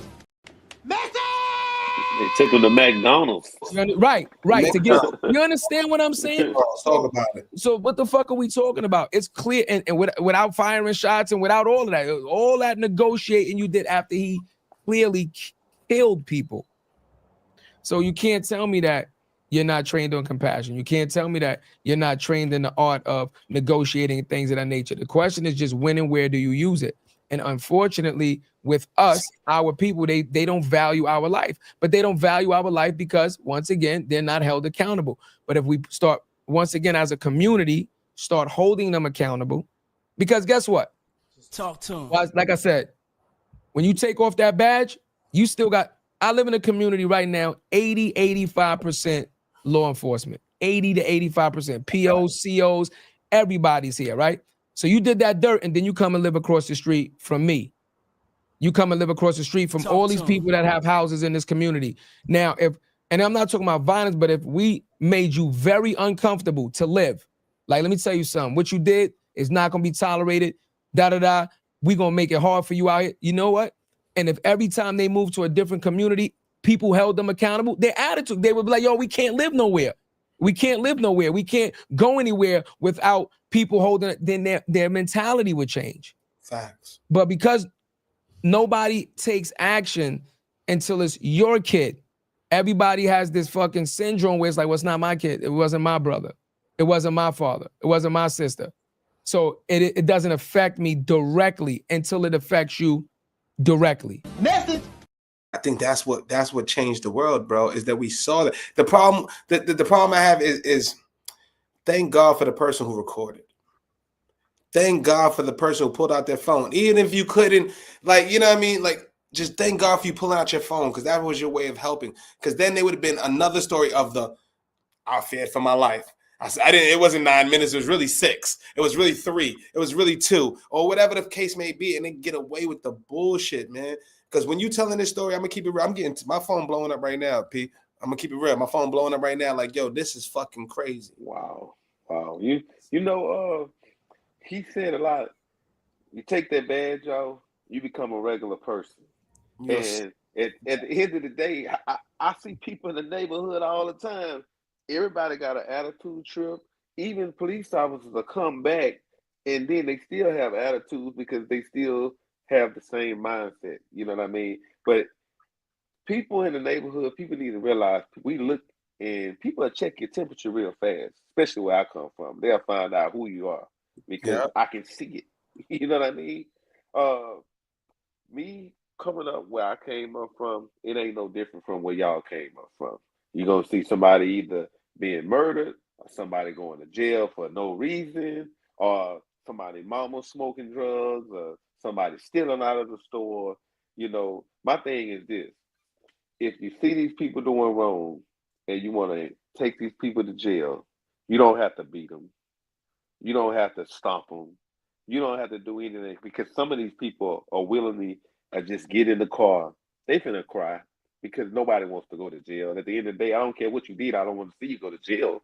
You know what I mean? Because I know what's gonna happen, but I know you have to because of what you did. Because you gotta repay. You know what I mean? Society for what you did. You know what I mean? So I can't judge a book by its cover when it comes to a lot of stuff because I don't have a dog in the fight. But looking at what's going on, I want us, you know what I'm saying? Just not just us as black people, everybody, every ethnicity. I'm talking about I don't see no color. All I see is a human. Don't let what happened to my brother hit your front door. And then you want to make that decision where, oh, they was wrong for what they did. Oh, that's what it's getting to. It got to happen to one of their kids. Then they're gonna get out there and they're gonna set the tone really, really fast. You know what I mean? It's just that's the bottom line. Let it happen to you, man. You're gonna run 100 miles an hour to get laws passed. You're gonna have your friends who in there with you. We gotta do something. People look at George, all they seen was a big black man. That's all they seen. Nobody seen Gianna, she's fatherless. Nobody seen that his brothers and sisters, they don't have him no more. Nobody seen his friends that he lost. Nobody seen the people that he actually touched and was teaching them how to be successful in life. People gonna miss a lot about that because George was, if he was a card, he'd be the ace of spades, man. He could get along with anybody, and everybody loved him. Everybody wanted him around. That's his thing. He loved people. He's not gonna shy away from you. He's not gonna hide from you. He gonna get out there and speak to you. And he had a big heart. You look at, they call him Big George. They call him Georgie Porgy. You know what I mean? They call him Project Floyd. You know what I mean? Big Floyd, the landlord. He had a lot of different names. Big Floyd, the landlord, is crazy. I didn't want to laugh at that, but that Big Floyd, the landlord, is crazy. That sound like that nigga was just smacking niggas up. That's a big dude, That's man. crazy, yeah. I'm sitting here. I'm gonna tell you something. You want me to show you a picture of him? Yeah, let's do it, man. Yeah, bro, this is ours. What you see? You can't hide to see him sitting on there. Yeah. That's him when he just squatting. You know what I mean? You don't want to look at all them old pictures, man. He got plenty of old pictures, man. I'm in my office, man. You can clearly see behind me. Yeah, I love that portrait. I was gonna ask you who did that portrait on the wall, man. I absolutely love that, man. I see the signature on the bottom. Ange Hills. Ange Hill, yeah. Shout out to whoever did that. That's absolutely beautiful. He was on that show with Jada and them, with the red table. Something like that. Yeah, he's the one that painted something for them. I brought him out. He painted the picture for Dante Wright. He painted the picture for George on the stage. This is that picture. Yeah, I love that, man. Yeah. And then you got other stuff in here too. Right. The state of Texas, they gave me stuff too. I don't know if Okay. Yeah, is it Yeah, showing we can up? see it. Yeah, that's yeah, right. They Right. have that. Then you have Los Angeles gave this to them. yeah. Yeah, they got a lot of stuff. It's stuff everywhere in here. Man, I got stuff everywhere in here that people gave this congressman, all that stuff like Yeah, that, the proclamation, the resolution. yeah. It's stuff all over on the other side. It's dolls. It's a football. Man, I ought to take the football and just put it in your hand. It's a state flag that was flown. Man, it's a lot of stuff. You know what that is? That's a show of love and celebration of your brother's life. That's people coming together saying that we understand that this was a tragedy.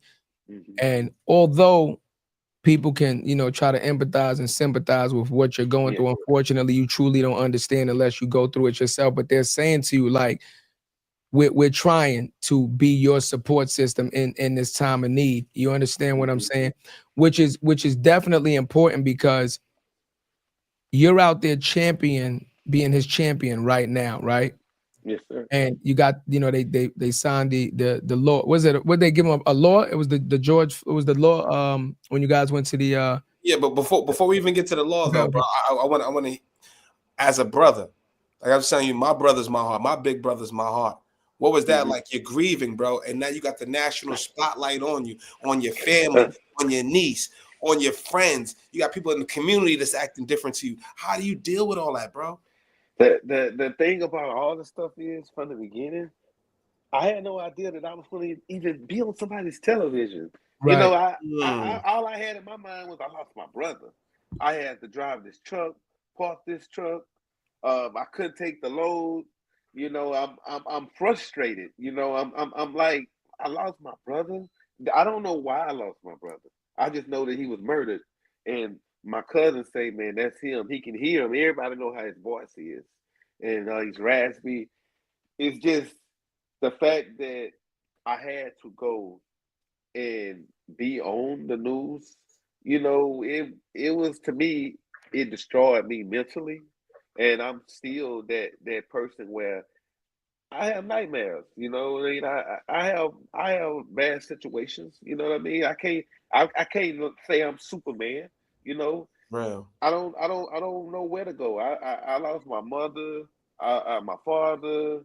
You know, I lose my Yes. brother. You right. know, it's coming to the point where the people who you love, you lose them. And you know, he didn't die naturally. You know what I mean? He was murdered.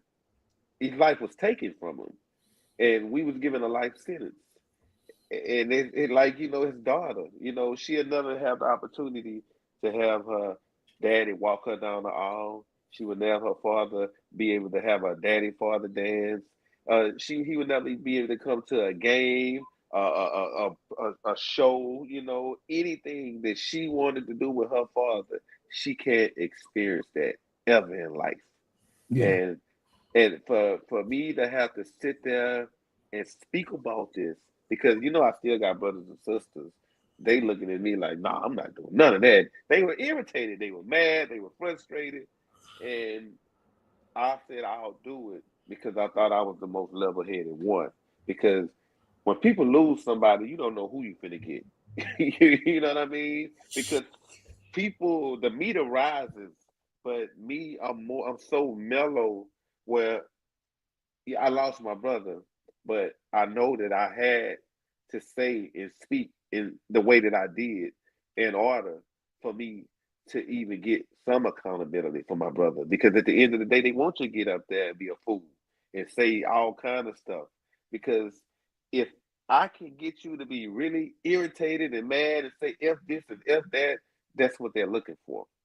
But for me to sit there and just tell the truth, what was going on, I've seen it. I've Okay. seen this before. Okay. So Hmm. let me ask you this then, as a man of faith, because you've referenced your faith a couple of times now. Do you believe that everything happens for a reason, right? So they say, you want to make God laugh, tell him your plans. Tell him your plans, right? So as a man of faith, do you believe that this tragedy had to happen to put you in the position to be the champion that needed to be out there and to give you the energy to do what you were doing. Like you said, you got other brothers and other sisters, but none of them didn't want to step up to the plate. But it was for you to be able to step up to the plate to get these things, to be the spearhead, right, for change. Do you ever think about it in those kind of terms? You know, yes, for change, I'm always into helping people. You know what I mean? That's something that for me, I never said that I'll stop doing that. You know, it don't matter if you on crack, you on drugs or whatever like that. My brother showed me a lot. Shoot, he could see a homeless man, he'll reach down there and tie a shoe on him like he was the president. You know what I'm saying? So I got all of that. You know, I'm this is my neighborhood. I see people every day asking me for money. This is before my brother was murdered, they were asking me for money. And crazy part about it, they can have $600, $2,000 in their pocket. You know what I mean? And they'll still ask for that because they don't want to break a dollar. So you got 50 cents, you got 30 cents. My point is, I never got agitated. People gonna ask, people gonna do anything. So me being able to speak up for my brother and get some type of accountability, thinking about all of these families after I had gotten accountability for my brother, going into these homes, mothers and fathers and cousins, everybody going crazy. But when I walk in there, silence. Nobody's crying anymore. They seen hope. They seen somebody that was out there trying to provide change. Message. It's that's the thing. You can't do it all alone. You need a team for anything and everything. And I'm big on pushing for people to get jobs just to get out of poverty. You know, poverty, you know, it's there, but hell, it's there for a reason. And you need to be able to get out there and show people, hey, look, let me help you out. You need to do this. You need to do that. They'll hire you. When I was driving trucks on the road, it was homeless people. Homeless people driving those trucks. They stayed in homeless shelters and got the job, man. So that's the way I had took it. You know what I mean? If these homeless people can get a job, you can get a job. And not only that, it was migrants all across their road because they see what a revenue was. That's what it's about. If you want change, you got to show people change. Because if you don't get out there and interact with people, you're going to leave them to go down the gutter. You know what I mean? Because people don't have nobody. They need help. Message. You better than me. You better than me. I ain't gonna lie. I gotta be honest. I gotta be honest, cuz he's better than me. He went to the precinct. Hold on. Listen to Cuzzo. Listen to Cuzzo. You nigga would have went to the precinct. I'm telling you, like I'm different. You see, that's why I asked you about faith. And when you have faith, and me and Cuzzo really been talking about faith, like more so a lot, right? This has been a topic of our conversation, at least like heavy. We always believe in it because Cuzzo likes to do positive affirmations and, you know, speak it into existence. So we have like the things that we do, but we've been talking about faith and what it truly means to believe in who you are and your abilities and what's, you know, what's meant for your life. And I, you know, the deeper we get into it, that's why I asked you that question, because I couldn't have been you. I'm just being real. Like, you got to know your strengths and your weaknesses. No disrespect to nobody. No disrespect to nobody, but you're not doing that to somebody in my family, then going home to yours. There's nothing, it's not even a discussion. I'm not, you know what I'm saying? I'm not preaching nobody do anything. I'm just telling you that, like, sometimes I believe that ignorant people don't understand talk. They only understand extreme ignorance. See, if you act ignorant and there's no recourse, then you gotta wait. You don't fear no recourse, right? But if you act ignorant and then I go extreme ignorance, like, oh, you want to take a step? I'm going to take a mile. I'm going to take a fucking mile. I'm going to take 10 miles. And then you're going to say, you didn't have to do it. You should have never did what you did. And understand that every time you do that, this is the kind of repercussion that's going to come behind it. I'm telling you, it changes. I'm just telling you what it is. Yeah, I'm telling you what it is. I believe it's a little of both. Like, you need a little bit of Martin, but you also need a little bit of Malcolm. That's a fact. Oh, bro, that's real shit. But let me ask you that, like, I felt like I saw it across the corporate. So when your brother got murdered, bro, I was in corporate America, and I seen the shift in how it changed corporate America, how it changed just the rooms and conversations being black in the office, bro.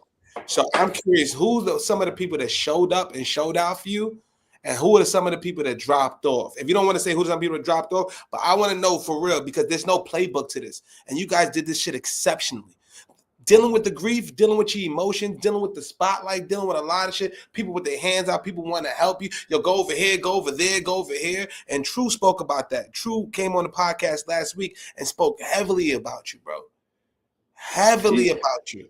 He said, yo, you know what? When y'all went to the White House, you invite him. And we heard the passion in his voice when he said this shit, bro. So, like, I just got to hear from you, bro. Like, who showed up and showed out? And who didn't? And then God forbid if somebody else deals with this in our community, what advice are you giving them? I'm gonna tell you something. When it comes to that, Fertitta, the guy for the Houston Rockets, The owner. The owner.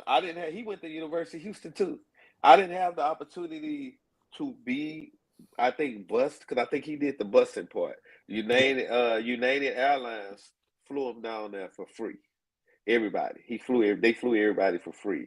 Reverend Al Sharpton, he stayed, he never left. You know what I mean? He always was reaching out, trying to make sure that I was okay.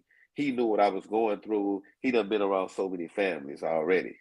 When it came to that, I'm trying to think. True was one of the guys that never left. You know what I mean? I ended up meeting him. That's a good guy, man. He's a good guy. Yeah, he has a lot of passion. Yeah, he's good, man. He's one of those people that you can call in the middle of the night, man, and he know what you're going through, and he can sit there and try to calm you down, because sometimes you don't know where you're going. You know, you can look at Adidas stepped in. They helped. Adidas stepped in, and that was huge, because in reality, a lot of celebrities showed up, but I never really had the opportunity to meet them because I was always pulled in different directions. So I don't get to see them like that. But I knew they were there, at the time. That's real. So I can say, when it comes to shows and stuff like that, I remember that Tyrese was there. I think Tiffany Haddish was there. It was the guy, I don't know who he is, but he was an actor. He had showed up. Jamie Foxx was there. I can't think of, he make movies. A producer.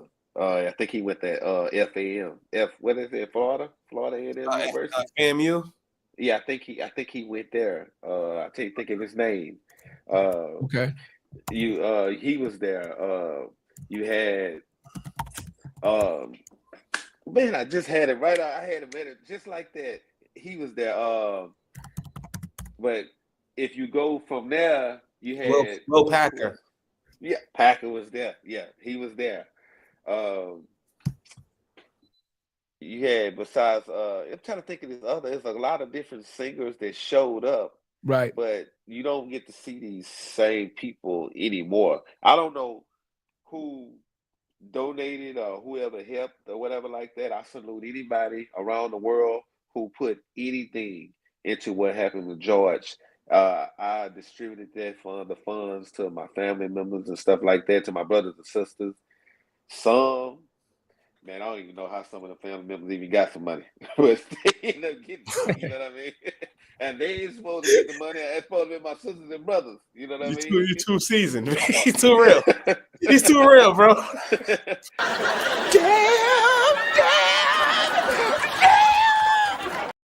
Oh, he's too real, man. Pizza, how you get a fucking Rolls Royce? Never even seen you at a Thanksgiving dinner, motherfucker. Get the Rolls Royce. That's what I'm saying, man. If I don't see you, how can I believe in you? You know what I mean? Yeah. When my mother had to be buried, bro.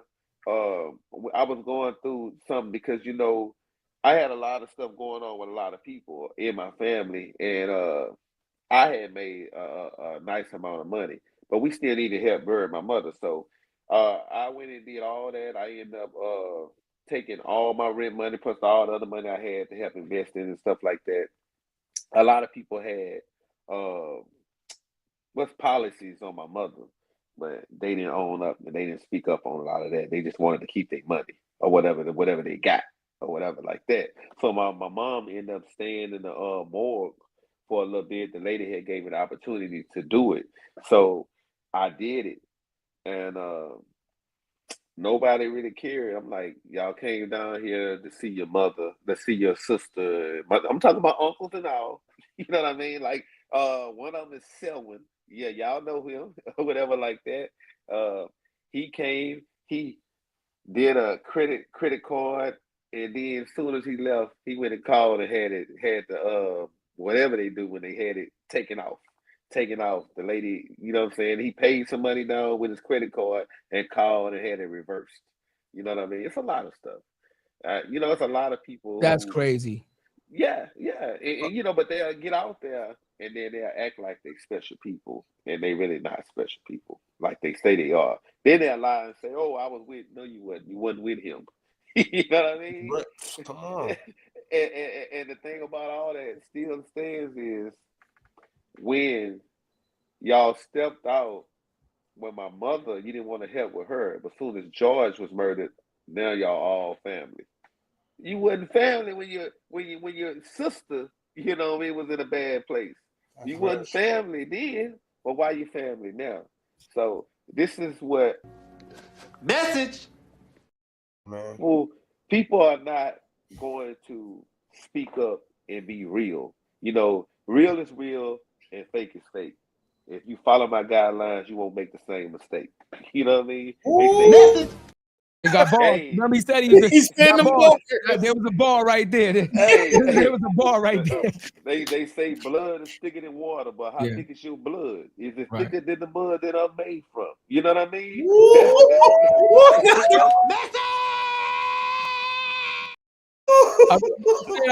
I'm saying, P, I'm about to hit you with the. Hey, Give a little- I ain't finna You know, give me a little. fake. You know what I mean? Hey, look. I ain't finna give you half. I'm finna give you all of me, man. This Right. is what I do. You know, Right, I gotta right. be straight up. I'm Yeah. a man first. You know what I mean? For sure. I might smile. I might sit there. I'm gonna always introduce myself to you because that's what I do. You know what I mean? Because I'm gonna show you that I'm realer than you. Because Right. you're not gonna do it. Because most people, they'll walk away from you. Some people, they'll come to you and embrace you. But at the end of the day, if I see you walk away from me, I know what I'm dealing with right then. You know what I mean? Because you playing both of the sides. You know what I mean? You're an enemy. You know what I mean? Can I ask you a super real question, bro? Yeah. Yes, sir. From one brother to another, man. If George was here today, what would you say to him? Don't go outside. Stay in this house. They killing out there. You know what I mean? And we gonna do something. Honestly, though, I would tell him, man, look, if you want to drive trucks, we can do it right now. We can do it as a tag team, and we can. Cause I know George. They'll listen to George before they'll listen to me. They look at me as the young brother, and that was always smiling and super nice to them. I was nice to y'all because I knew y'all. But when I go somewhere and I don't know people, you gonna meet the other person. Yeah. That's all you'll get. Yeah. Yes, yeah. Now, I can't talk to you in another way because if I talk to you in a nicer way, you're gonna pull your leg and say, "Oh, I can get over him. He easy." Yeah. You know what I mean? Yeah. No, man. Wow. You gotta set the tone wherever you go. But for George, he was so big, he ain't had to say nothing. It was set when you seen it. Right. Message. I got a question for you based on what you just said also about what Cuzzo said, who stayed and who left, right? Yeah. With this event happening and garnering worldwide attention, right? Mm-hmm. You know how they say like they got ambulance chasing lawyers?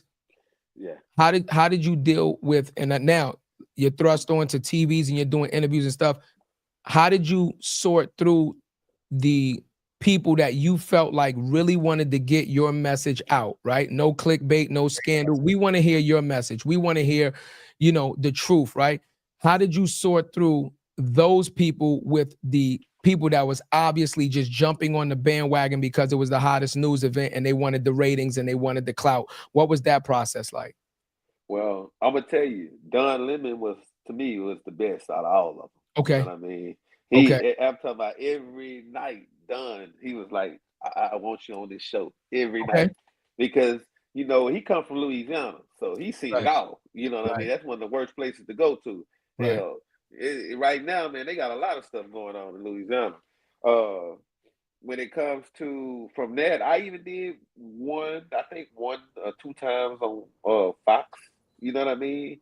And I think Ben knew somebody from there that wanted to do an interview. You know, everybody want to know what's going on and what's happening, but I think out of all these people, Lemon come first besides the Fox News. You know what I mean? That was here in Houston. You know, they were comfortable. I was comfortable with them. That's local. You know what I mean? So you see these people every day. Where from Congresswoman Sheila Jackson Lee, who she RIP, she passed. You know, that was my congressman. She was the one besides her and Karen Bass who helped try to get the George Floyd Justice and Policing Act passed.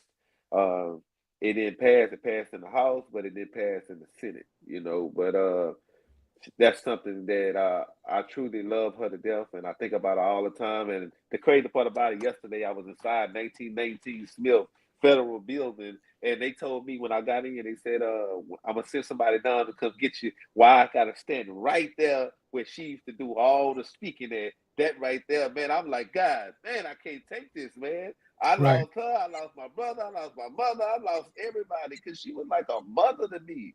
You know what I mean? She was showing me everything. She was basically like just trying to transfer everything that I had in me to another shelf. And she was trying to put everything else where it needed to be because she was trying to teach me what it takes to be a politician, what it takes to be a representative in Congress, period, across the world. Because people are searching for leaders, man. People searching for leaders right now. And I truly understood what Dr. King and Malcolm X was doing. Because to me, there's only two people in this world that I know that started the movement. It was them. You know, they started a movement. And when the stuff happened with my brother, man, a lot of people, after I did my first interview, a lot of people got behind me, man. A lot of people stood. No matter what country they was in, they said that was wrong. I seen it. You can't hide it. Like y'all did in Matilda, you can't hide it. We seen it. Right there. Broad daylight. How can you separate that? You know, the Lord got the best seat in the house. And he sit there and see it all. And he put certain people in place. And I told you, older guy, Darnella Frazier with the camera, had a young little girl out there with her. He had a paramedic out there. Man, he had a guy that was in MMA. You can't beat that. You know what I mean? Because they know what's going on. They looking. And people who watch this in a pandemic when the world has stopped, how can you sit there and not prosecute this man for what he did to George? You know what I mean? It's nothing. It's nothing that you can say to stop what happened. You can't go back and say, let me go ahead, I'm gonna bring him back to life. You can't do that because if you can do that, we won't be talking about none of this on this podcast. You know what I mean? Message. That's my heart. You know what I mean? That's my big bro. You know, he touched a lot of people. You know what I mean? Crazy part about it, I done took him fishing. You know what I mean? And he out there throwing the pole and then they threw the pole in the water. You know what I mean? Because you know what I mean? He had to learn just like everybody else. You know, Yeah. the training wheel's gonna come off. I don't care who you is, you're gonna go through something in life. The storm is gonna come, but can you get through it? You know what I mean? All right. And y'all know, because man, I'm telling you something, man. Y'all two brothers, when I met y'all up there, and True was telling me so much about y'all, you know, I ain't have no choice but to know that I can stand on y'all. You know what I mean? Because y'all the truth. You know what I mean? You showing me that y'all 10 toes down. Y'all ain't going nowhere because you're standing on business. Absolutely. And people like y'all, yeah, we need y'all, man. I'm telling y'all a big spark. Y'all gonna create something that y'all don't realize that people all around the world gonna just stop by and start looking because man, y'all got the spotlight on y'all, man. Y'all some strong brothers because the stuff that we talk about, man, people scared to talk about stuff like that. Shit, you know what I mean? Talk about strong brothers, bro. We gotta flip.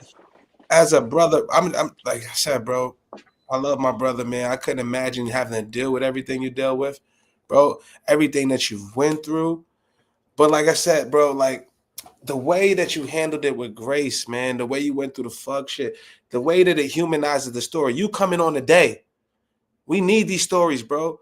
Because we all had a perception and persona of what we thought happened, what we thought it was, whatever the backstories, whatever the side stories are, all of that shit, man. But yeah, I'm gonna tell you who showed up. I mean, in my hood, black women, we showed the fuck out in New York City when your brother died. Showed the fuck out, man. We was out here. You saw the shit that was happening. We was looting stores and it was getting real out this motherfucker. I did not loot a store. I ain't loot a store. No, there was people out here doing it. There was some white people that's trying to do it, probably playing on us. Right. Shit, bro. Yeah. But I know for a fact, black women for a fact showed up and showed the fuck out. Yeah. Showed up and showed out, man. So I just want to say, I appreciate everybody that showed out, man. I appreciate you for showing out, man, for you being the one in your family to say, I'm going to come out and do it, man, because we are that in our families, and we respect the hell out of that. We respect the hell out of that shit, bro. We thank you for being real, coming on. I told you my phone going up crazy, bro. I'm getting a heart message. I'm getting teardrops, bro. Like people would never hear this story because you can't have a conversation like this real with your brothers right now. Yeah. You know, a lot of people, man, they don't even want to talk about it. They gonna always push it to the side, and that's how people never had the opportunity to receive accountability. I sit there when that judge said what he said, you know, guilty. That was 3 times, man. I couldn't, you know, it was in me, you know, and I didn't know what was gonna happen. All I did was just pray and hope something good come up out of it because we were going through a lot.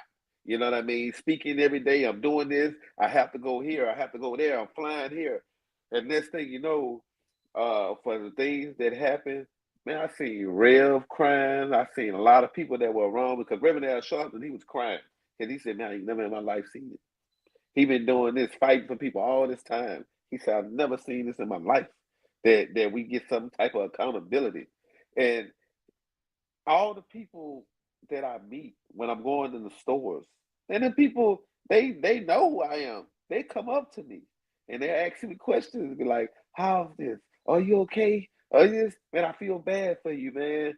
And I understand. I can't say like, oh man, I'm good. I'm good. Man, it'll never be good. You know what I mean? It'll never be good. Because this topic, we're going into the 5th year of what's going on. And how can I sit there and say that I'm gonna be okay? It's not. You know, my brother was taken away from me, and I'm still gonna sit here and have this same mindset of how can I make somebody else's life better? Because what I'm going through, I do not want people to experience that because this ain't nothing to be talking about. Message. Bro, wait. I'm getting text messages right now. It's a great segue, bro. How can we help? Yeah. How can people help, bro? How can we continue to fight? Well, for me, helping me with the cause, I got a foundation which is PACFISC. That's PAK. You can see it on the screen. Yep. PAKFISC. PACFISC.com. You can go and look that up right now on the internet, and it'll come right across. And we get out and we just try to help people in other areas, and also we try to help with kids, and it's a lot of stuff when it comes to trafficking kids, and we're trying to help with criminal justice, systemic racism. It's a lot of different things. But the Philonise and Floyd Institute for Social Change is what it stands for, and I'm turning my pain into purpose. I love that. Because you know, that's what I'm saying. I just want to be like a advocate for children and advocate for like families and adults nationwide. You know what I mean? And the daily impacts of police brutality. That's the justice. You know, reform and systemic racism, because I just want to be able to find solutions to be able to stop what's going on, be able to just stop the injustices that a lot of people are experiencing. I know I'm speaking funny, yeah, I'm Southern, so. No, you're not. Yo, You bro, speak like how you, you you speak, got me bro. moved to the fucking Yeah. to the joint right there, bro. I ain't Yeah. gonna lie. Yeah. Yeah. I got another question for you. Because I'm big because like we have these real conversations. I just want to really like pick your brain and just really see, what you're thinking and how you're thinking. Back to like, we talk about what's next, right? Uh-huh. You got the foundation, you got, all of these good things that you're doing. Now, again, back to you being a man of faith, right? They say the Lord says show forgiveness. So I don't know if anybody's ever asked you this question, but have you found it in your heart to, and again, I'm asking you, right? Yeah. Personally, have you ever found it in your heart to actually forgive the people that was involved for this action, for taking your brother's life, because you're a man of faith and God says forgive and things of that nature? And I'm gonna tell you why I asked that, because again, like I don't practice those kind of same principles. Yeah. But again, I know a lot of people, and because I've spent so much time around the church and I've seen so many things, and I've seen so many families end up coming to church and saying, like, I forgive this person for what they did, and I forgive that person for the atrocities that they did. What's your thoughts on that? Have you forgiven the officer and the other officers that stood by and watched this? Is forgiveness in your heart for them, or how you feeling towards that? Well, I can honestly say, smart people know when to act stupid, and honest people know when to lie. You know what I mean? Message. That's a bar. That's a bar. Because me as a person, I can forgive you, but I can't Right. forget. You know what I mean? Okay. And that goes to anybody. I can forgive you for anything, but I can never forget what you did.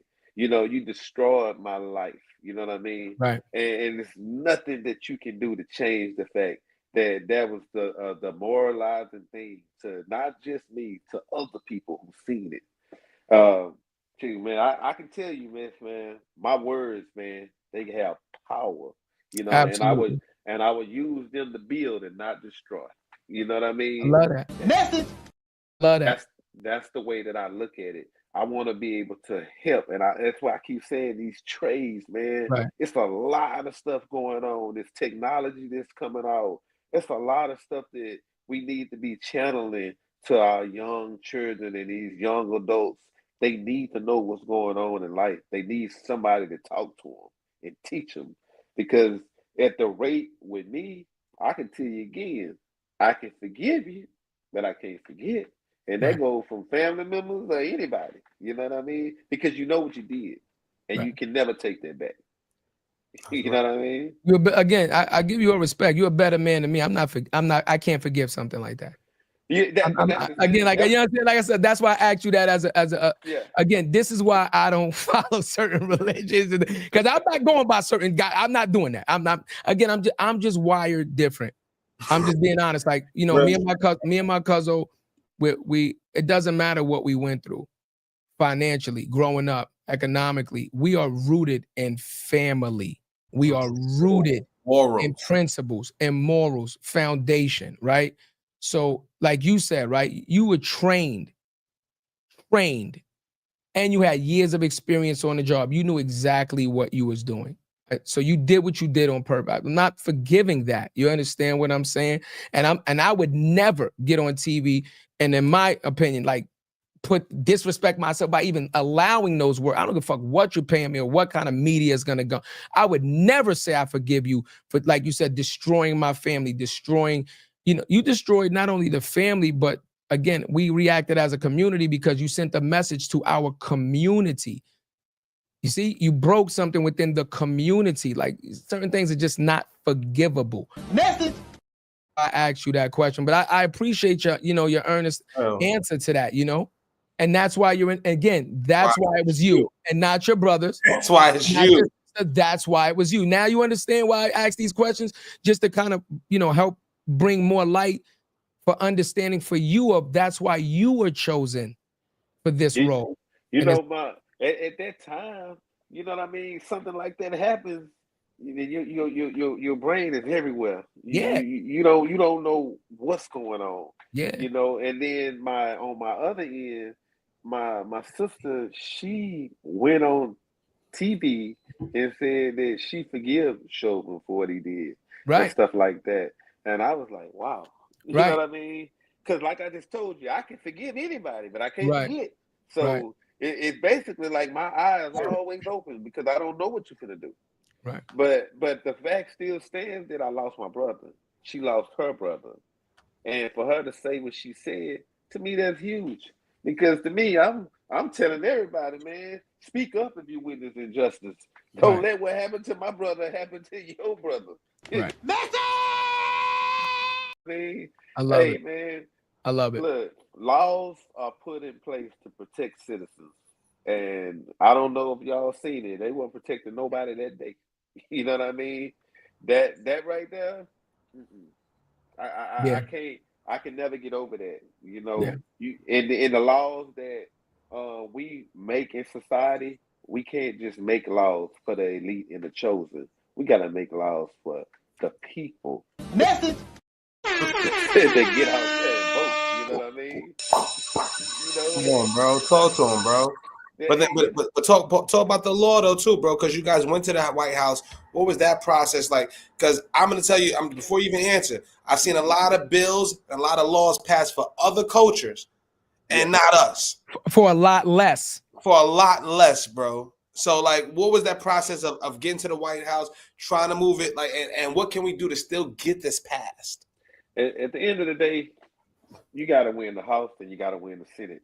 But at the thing about it is, you win the House, you still got to go to the Senate. If you don't win the House, you can't win the Senate. Right now, the Senate is tied up on one side. You know, the House and the Senate.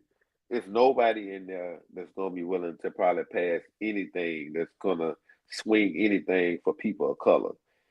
So my thing is, when they say be in the house before the sun go down, that's what you might have to do if you want to survive right now. Because we can get out there and protest, but that's just protesting. What value does protesting have? All you're doing is showing people that you're standing up for what you're standing up for. But at the same time, when it comes to pass these laws, who in there is going to sit there and say, I agree that these people should have the opportunity to live and be free, and they shouldn't have police officers trying to have full immunity. You got to look at it. These officers, like him, these officers, they'll murder you. Know you they gonna lose a lot, and then they go right there, and then they'll try to sign everything over to their wife and stuff like that, so that way you can't sue them for it or you can't take it from them. That's just common sense to them. That's the way the law is set up for people to do different things in life. You know, people go to jail for a lot. R. Kelly went to jail. You know what I'm saying? You can see all these other people who went to jail. You know what I mean? They put everybody else in jail. You know what I mean? But he got what 20 some years. But my brother, I never see him for 20 some years, and I never see him after the 20 some years when you do get out of jail. You know what I mean? But suppose they just pull on our leg and say, hey, we're gonna let him out of jail. You know what I mean? How do I supposed to feel? How do people all around the world supposed to feel that's facing this? They're looking. They like, what kind of justice system do they have?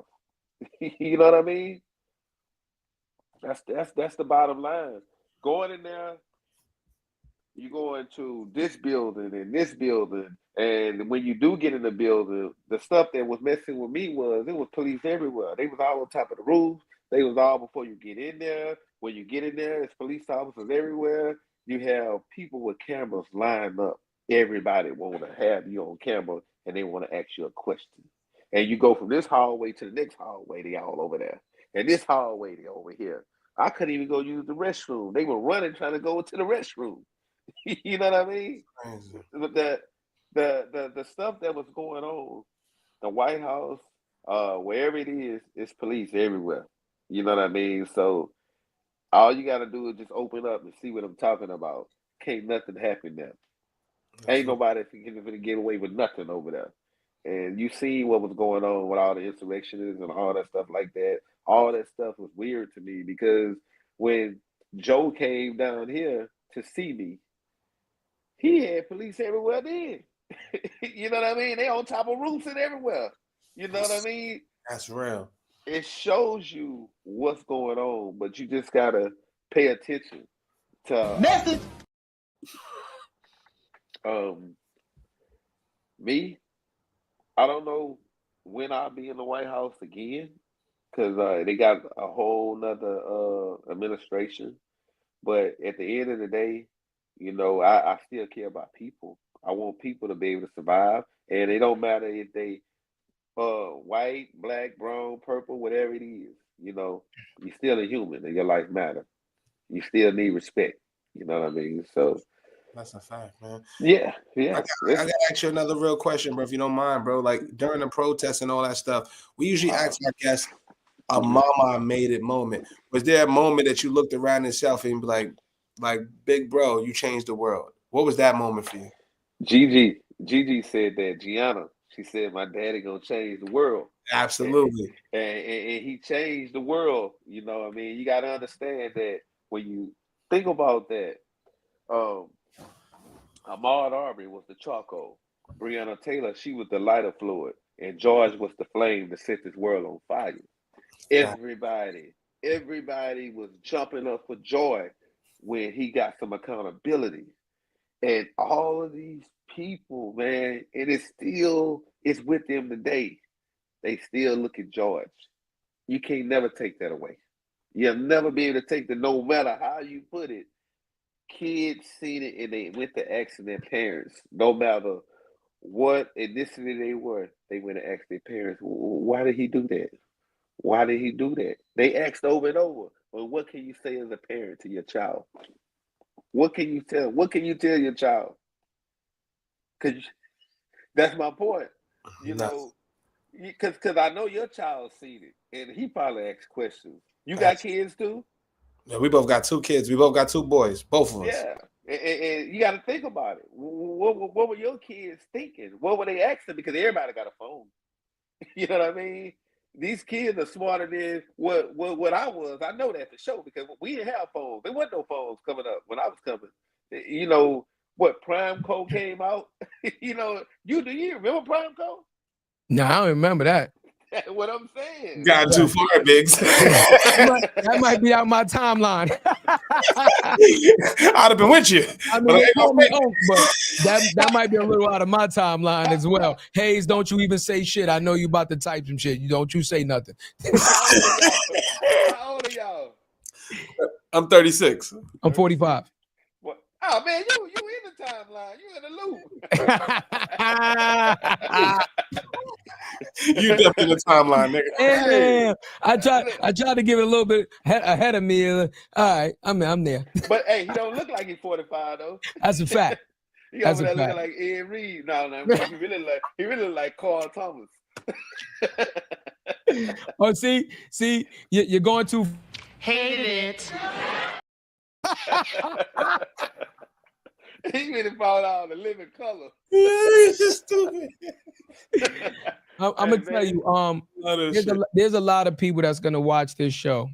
Okay, there's a lot of people that's gonna be inspired by your story. I understand you have the website and everything, but if a person wanted to reach out to you personally, follow you on Instagram or anything like that, how could people find you if they were looking to, follow you and follow your journey and, possibly link up with you? What's the best way to do that? Well, if you follow me on Instagram, it's my name. It ain't gonna change. Whatever my name is, that's what it is on Instagram. The crazy part about that, I'm gonna tell you about that. Everybody, because I didn't use my name on my Instagram at first. So I just went and just changed my name. And it was several people with my name. Man, I had like 8 million followers. Everybody had my name. So if I would have just had mine, I'd have like 8 million followers. Right. You know what I mean? But when you go to that, it's cool. But even though on packfist.com, you'll see the phone number up there. So you can actually call that number.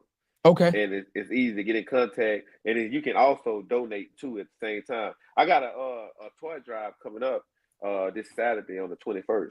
And the projects that I came from, I'm finna issue toys and I'm finna feed people from there.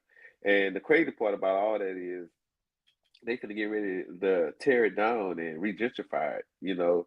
So some of those same people that live there, they'll never had the opportunity to live there again. Never. Because I know once they move them out of there, man, everything is being rebuilt. Remember I told you, it's right across the street from Texas Southern. It's down the street from University of Houston. Man, so many people moving from New York, California.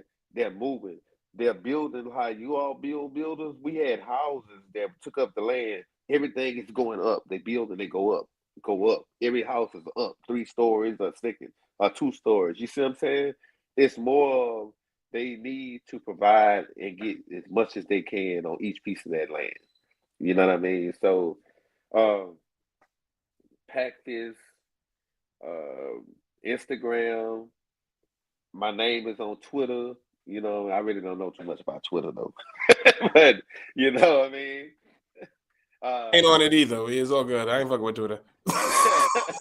Hey, the crazy part about it is, I wanted to start a podcast like 4 years ago, and I was saying that to me. I need to start me a podcast. I need to start me a podcast.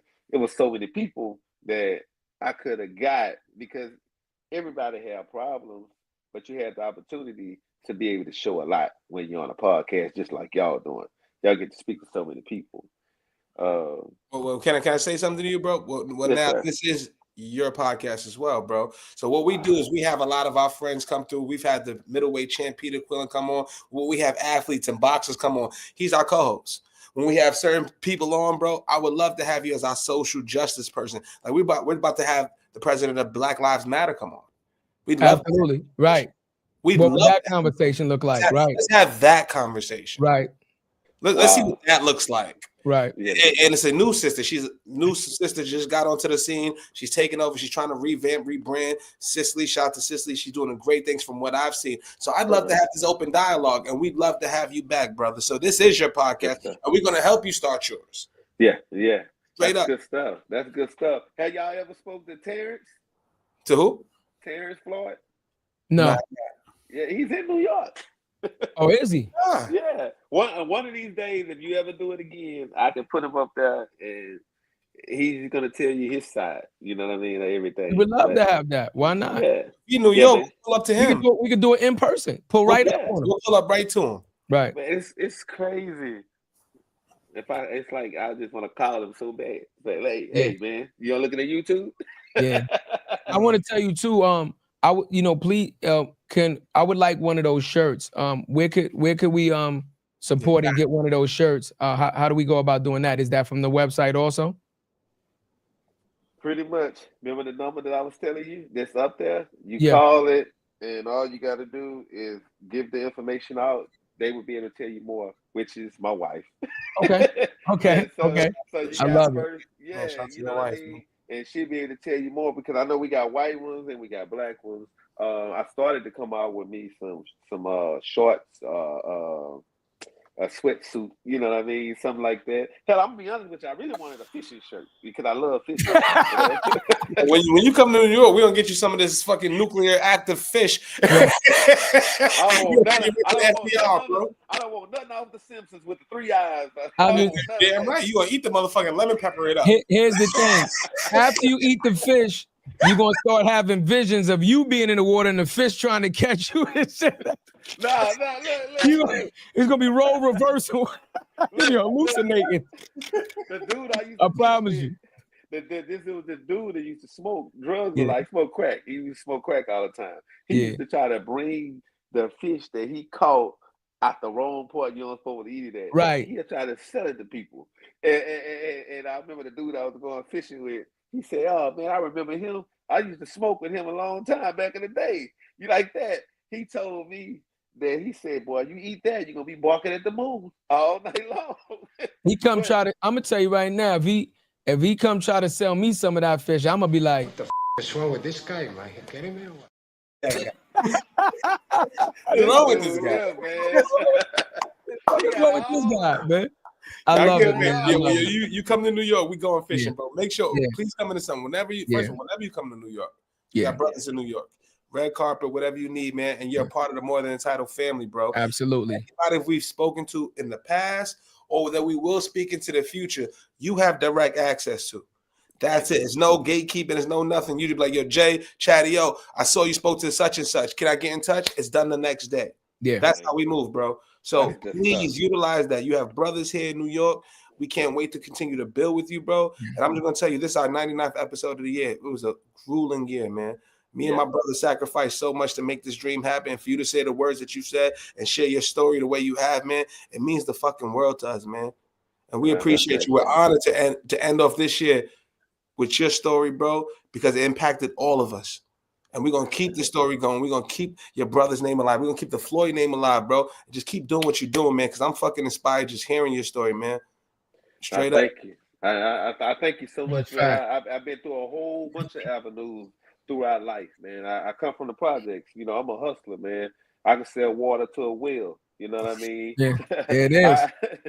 Just not the Hudson water. The Hudson water good, nigga. Just not that East River water. Hey, if you want to drink it, you have it. You know what I mean? That's hustler. If you can drink it, you can have it. I love it. I'm gonna tell you something. I used to walk around. I used to this guy had a mechanic shop. I was picking up the trash for him. He gave me $5. He gave me $1. I was happy because I was young. You know what I mean? I dig it. So I cutting grass. I was selling newspapers. You know what I mean? But the thing that touched me a lot was one of my homeboys said, "Man, look, we finna go and watch some cars." Man, went over there to watch some cars. I'm at the car wash right by Texas Southern. Vernon Maxwell, Lamar Lathan, all the players, man. We watching the cars, man. It was just a privilege. I'm just sitting there looking because I watch basketball. I watch football. I'm excited, like, fuck this car. I mean, I want to see them. You know what I mean? But they were nice and they gave us a nice amount of money. They didn't have to. You know, you give me $20, boy. I thought that was $500 back then, man, because $20 did a lot. You know what I mean? And I don't know if they was capping or what, but hey, they stood up. And I did a lot of stuff from that point on. Man, there's a lot of stuff in the neighborhood. So Texas Southern used to come take us to National Youth Sports Program. That's NYSP.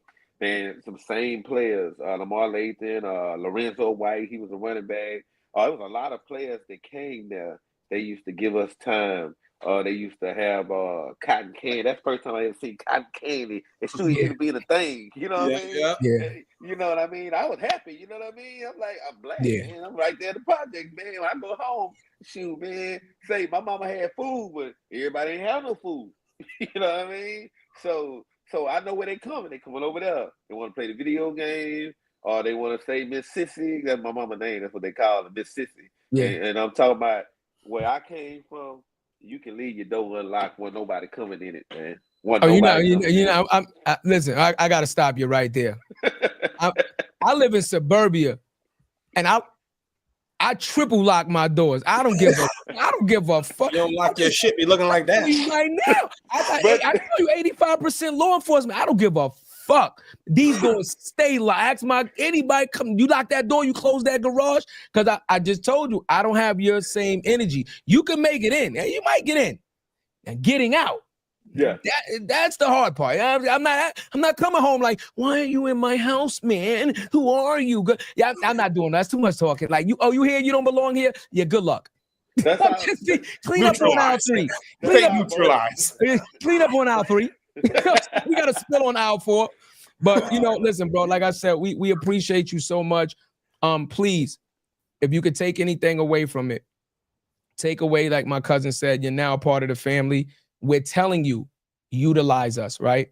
Yeah. Utilize us. If there's people that you want to connect with, we're going to start a group chat when this is over. We do it with all of our guests. That way, when you text us, you get us directly. You'll get a response immediately, right?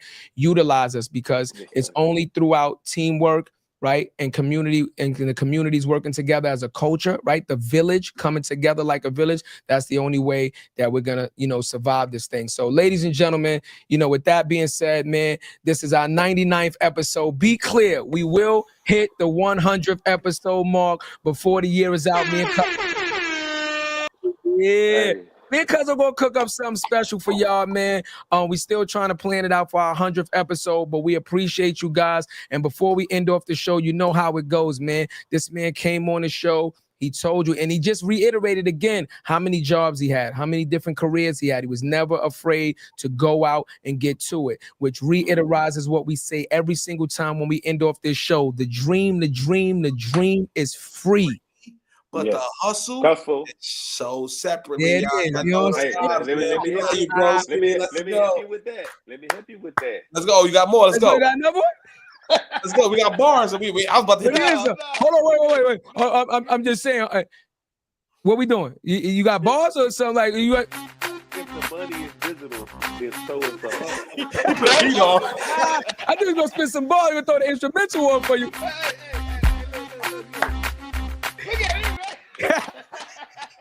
Let me hear it though. All right, let us hear it before we get out of here. I might get on the track with y'all, but I don't know if I gotta hear y'all and then I'll go easy on you. But if I see you got some, I might put you to sleep. Hold on. Are you out of your fucking mind? Hey, I'm just saying. Look, and you get one more for that. Hell no. No. Oh no, you out your league now, P. I ain't gonna hold you. The speaking part you might got, but the bars, yeah, I don't know. We gonna have to. I don't know. Look. You know which one you need is the one that Money Montgomery got. He say, all y'all didn't believe in me. Here, take this, and it'll be a slap. You know what I mean? Like the okay, we gonna go look for that. And then he'll say, and then it'll be a woman voice to come in and say, talk about. Wait a minute. Yeah, there it is. We're handing out smacks though. You know what it is. We're handing out smacks. Motherfucker. You know what it is, man. So, like I said, ladies and gentlemen, this has been another super amazing episode of your favorite podcast, More Than the Title. Cuzzo, Big P came in the building. Thank you for 2024, y'all, for giving us a great year, man. Let's do it, man. One of the illest years of my life, man. I'm enjoying the ride with my brother. We are doing amazing things. We're talking to people like this brother we just had on today, Brother P, telling the stories, man. This is 60-minute quality interviews. You're not going to get this anywhere. And we're doing this shit from the couch. I'm doing it from the couch in the Bronx. If you don't get anything from this, this is inspiration, motivation. Go after it, man. Go after it. Change your mindset, like Brother P had said. And your circle. And your circle. You have to. No, it's not a circle. It should be a period. You know what I mean? That's message. No, but that period, it show you where you at. There it is. You know what I mean? It is, bro. And we got so much love for you, bro. We're gonna be this is the first before we get out of here, too. Listen, from the More Than the Title family, we can't forget from the More Than the Title family, for everybody that celebrate Christmas.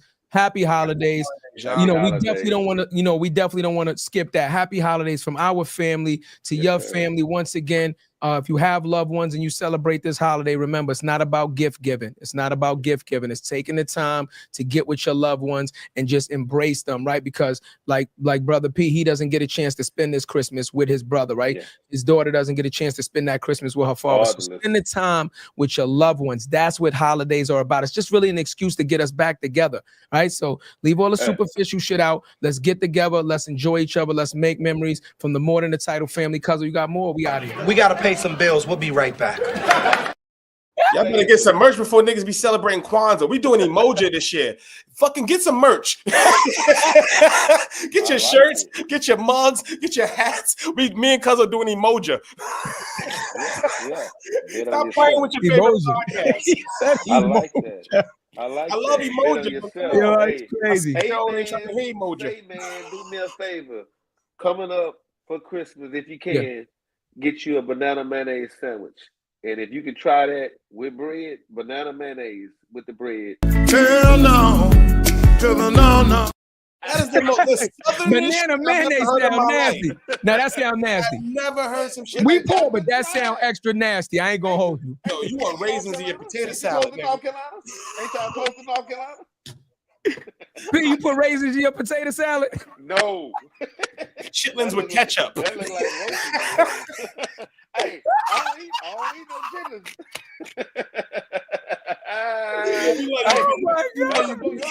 I can't do it. do not put the turkey in the microwave. You look, I tell you what, y'all can get food from down here, and I guarantee you buy it. You like, that's how y'all cook it down there? Listen, Amen. do not wash your Amen. greens in the tub. Part two, we pulling up. We pulling up. We gonna see what this fucking food is about. We pulling up to you. Part two. Wait, he in Texas, but I've never been to Texas anyway, so that'll be dope for us to go out there. Yeah, Let's do it. Let's do Yeah, it. we can make that happen. And all y'all moving down here. Don't nobody want to live in that high ass stuff down there in New York.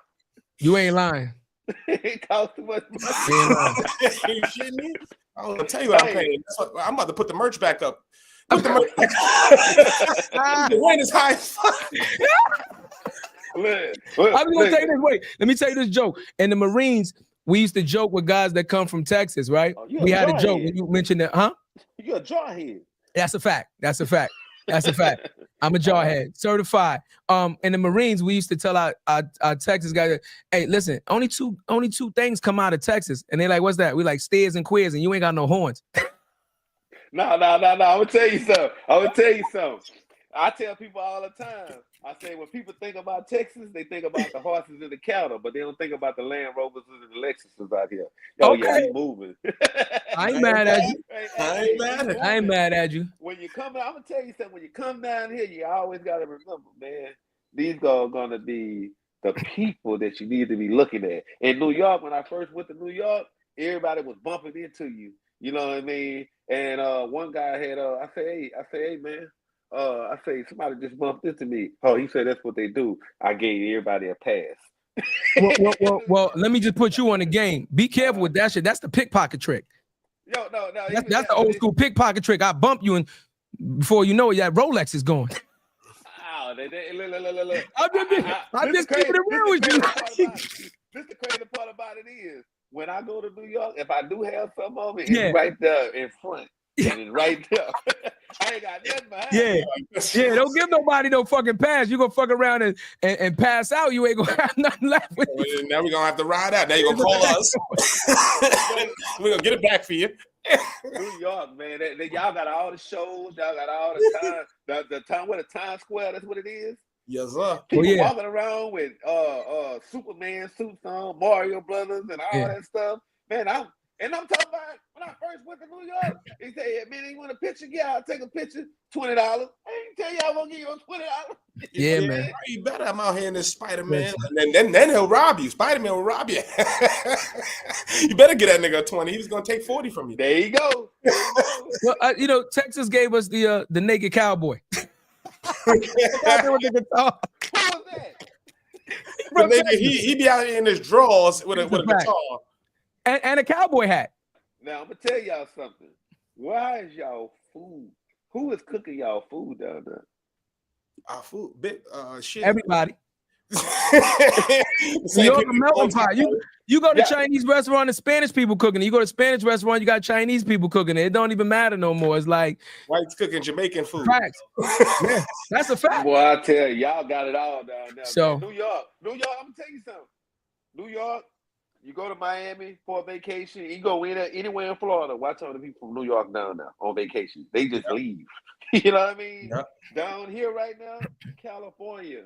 In New York, they heavy down here. Heavy. They don't want to go back. You know what I mean? One dude that I met, I was talking to him, sold a house for $1.4 million in California, came all the way down here, bought him a house for like $600,000, bought him a G-Wagon, something he never had, put the rest in the trust, and he told me if I ever want to go back down there, I fly down there to see somebody. His mama and daddy, them, they was like, you move way down here, and guess where they moved to? Down here. I could dig it. You know what I mean? I'll be out there, no state income tax and all. I'm with that. Hey, see, it's all about priorities. You know, I'm more interested in the gun laws. You know, you got the carry out there. My brother be out there with the 50 on the hip like Rambo. Don't let nobody know you got it. I didn't like the way you said the 50, the middle. It's hanging on you. You know what I mean? Hey. I didn't like it. Hey, it make your pants sag. Oh no. Hey, I mean, nah. No, listen. We gave you all the rest of them for the show, but for that one, you get Pause. He paused. Said pause, nigga. Hey, you get the pause, but that one is the pause. Make your pants sag is nuts. Crazy. Young Crazy. said 45 make my pants sag. Yo, bro. Only here, more than the title. Look at it. Only here, man. This is fucking amazing, bro. We appreciate you, bro. I appreciate y'all, man, because if I'm not 10 steps ahead of y'all, I'm 30. Y'all there it is, man. Work. And listen, like I said, we can't even say this is our first conversation because technically this is our second. We met you first in person. So I challenge you to challenge us to let's continue the conversation. But here's the key. Let's continue the conversation and challenge each other to put action behind the conversation. Yeah, bet on yourself. You said it is. That's what the 25 is. You know what it is. That bet on yourself. He said, you heard him. Bet on yourself, baby. Yeah, that's all what we the time. preach. It is what it is, man. Yeah. The mic done dropped. You know what I'm saying? We was in the building for a little while, but we stayed here and we did what we had to do. So anybody out here, pay attention to what we talking about. This is this is real stuff. And Message. Oh my God, he just said a message. There it is. Yeah, you on point. You was on fire. Hey, man, you know, man, I'm versatile, man. I can get it in at any time, man. They used to call me, my nickname was PJ. They used to call me P-Joe. You know what I mean? Hey, yo. I didn't press the button. My hands was on my hat. I didn't touch it this time. That wasn't me. The first pause, The PJ was crazy. No. Not saying that shit on live. Whoop his ass, P. The PJ is crazy. Hey, look. And when we met you in person, we did this with you in person. Yeah. When we met you in person, we did this shit with you in person. We told you that shit is crazy. You can't be just saying shit like the PJ is crazy. Look. But Crazy. when you got a name, everybody got a name. Everybody gonna say somebody each other's name. When you coming up, man, friends is friends, man. We gonna crack on each other. It is what it is. You know what I mean? My name, Philonise, they say Philonise. You know what I mean? But my partners, they'll say, "Oh man, Philonise nuts." They'll say something like,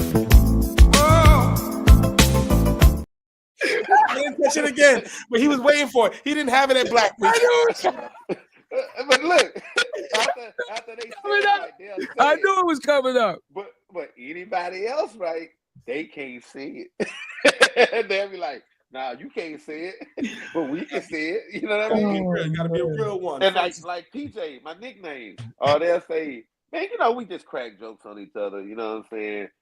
Peanut butter and jelly, pajamas, Pissy Junior, just stuff. You know what I mean? It's just having fun. But at the end of the day, we still got heart. We still got spirit with each other. We ain't gonna let nobody take us from each other. You know, whatever you do to us, you're gonna have to do it while none of us around. You know what I mean? You gotta catch one of us by ourselves to get us. You know what I mean? And you better be able to hold your horses, because we coming. You know what I mean? Did you see me stare at you? Did you see me stare at you? No, P, that was me that time. That was me. Did you see me stare at you? Because I wanted to see what you was going through. I stared at you. I looked you in the eyes. I looked you in the eyes. Yo, bro, yo, P. I can't wait till we come down and get some beers with you, bro. We gonna be fucking with beers. Oh my God. And y'all ain't got no more turkey leg cut. That's gone. Listen, we coming down there to fuck with you, bro. I promise That's you. what I'm talking about, man. Yeah, hey, we gonna do it in person. Hit me right after this. When we get off this, hit me, and then I'm gonna show you some stuff on about life real fast. Okay, bet. We got you. All right, so let's get off of this, man. Let's get off of this, man. With that being said, it's the end of the year, 2024. It's been a hell of a one. Thank you for rocking with More Than the Title. Thank you for rocking with our brothers. Thank you. Love y'all, man. We fucking love y'all, man. Who else but us? What other platform like this is gonna be as real as this, man? So support it, man. Because we do the shit from the heart, man. My brother does the shit from the heart. My brother does the shit from the heart. Yes, sir. It's real, man. So and y'all just can't fuck with us. That too. With that said, let's get out.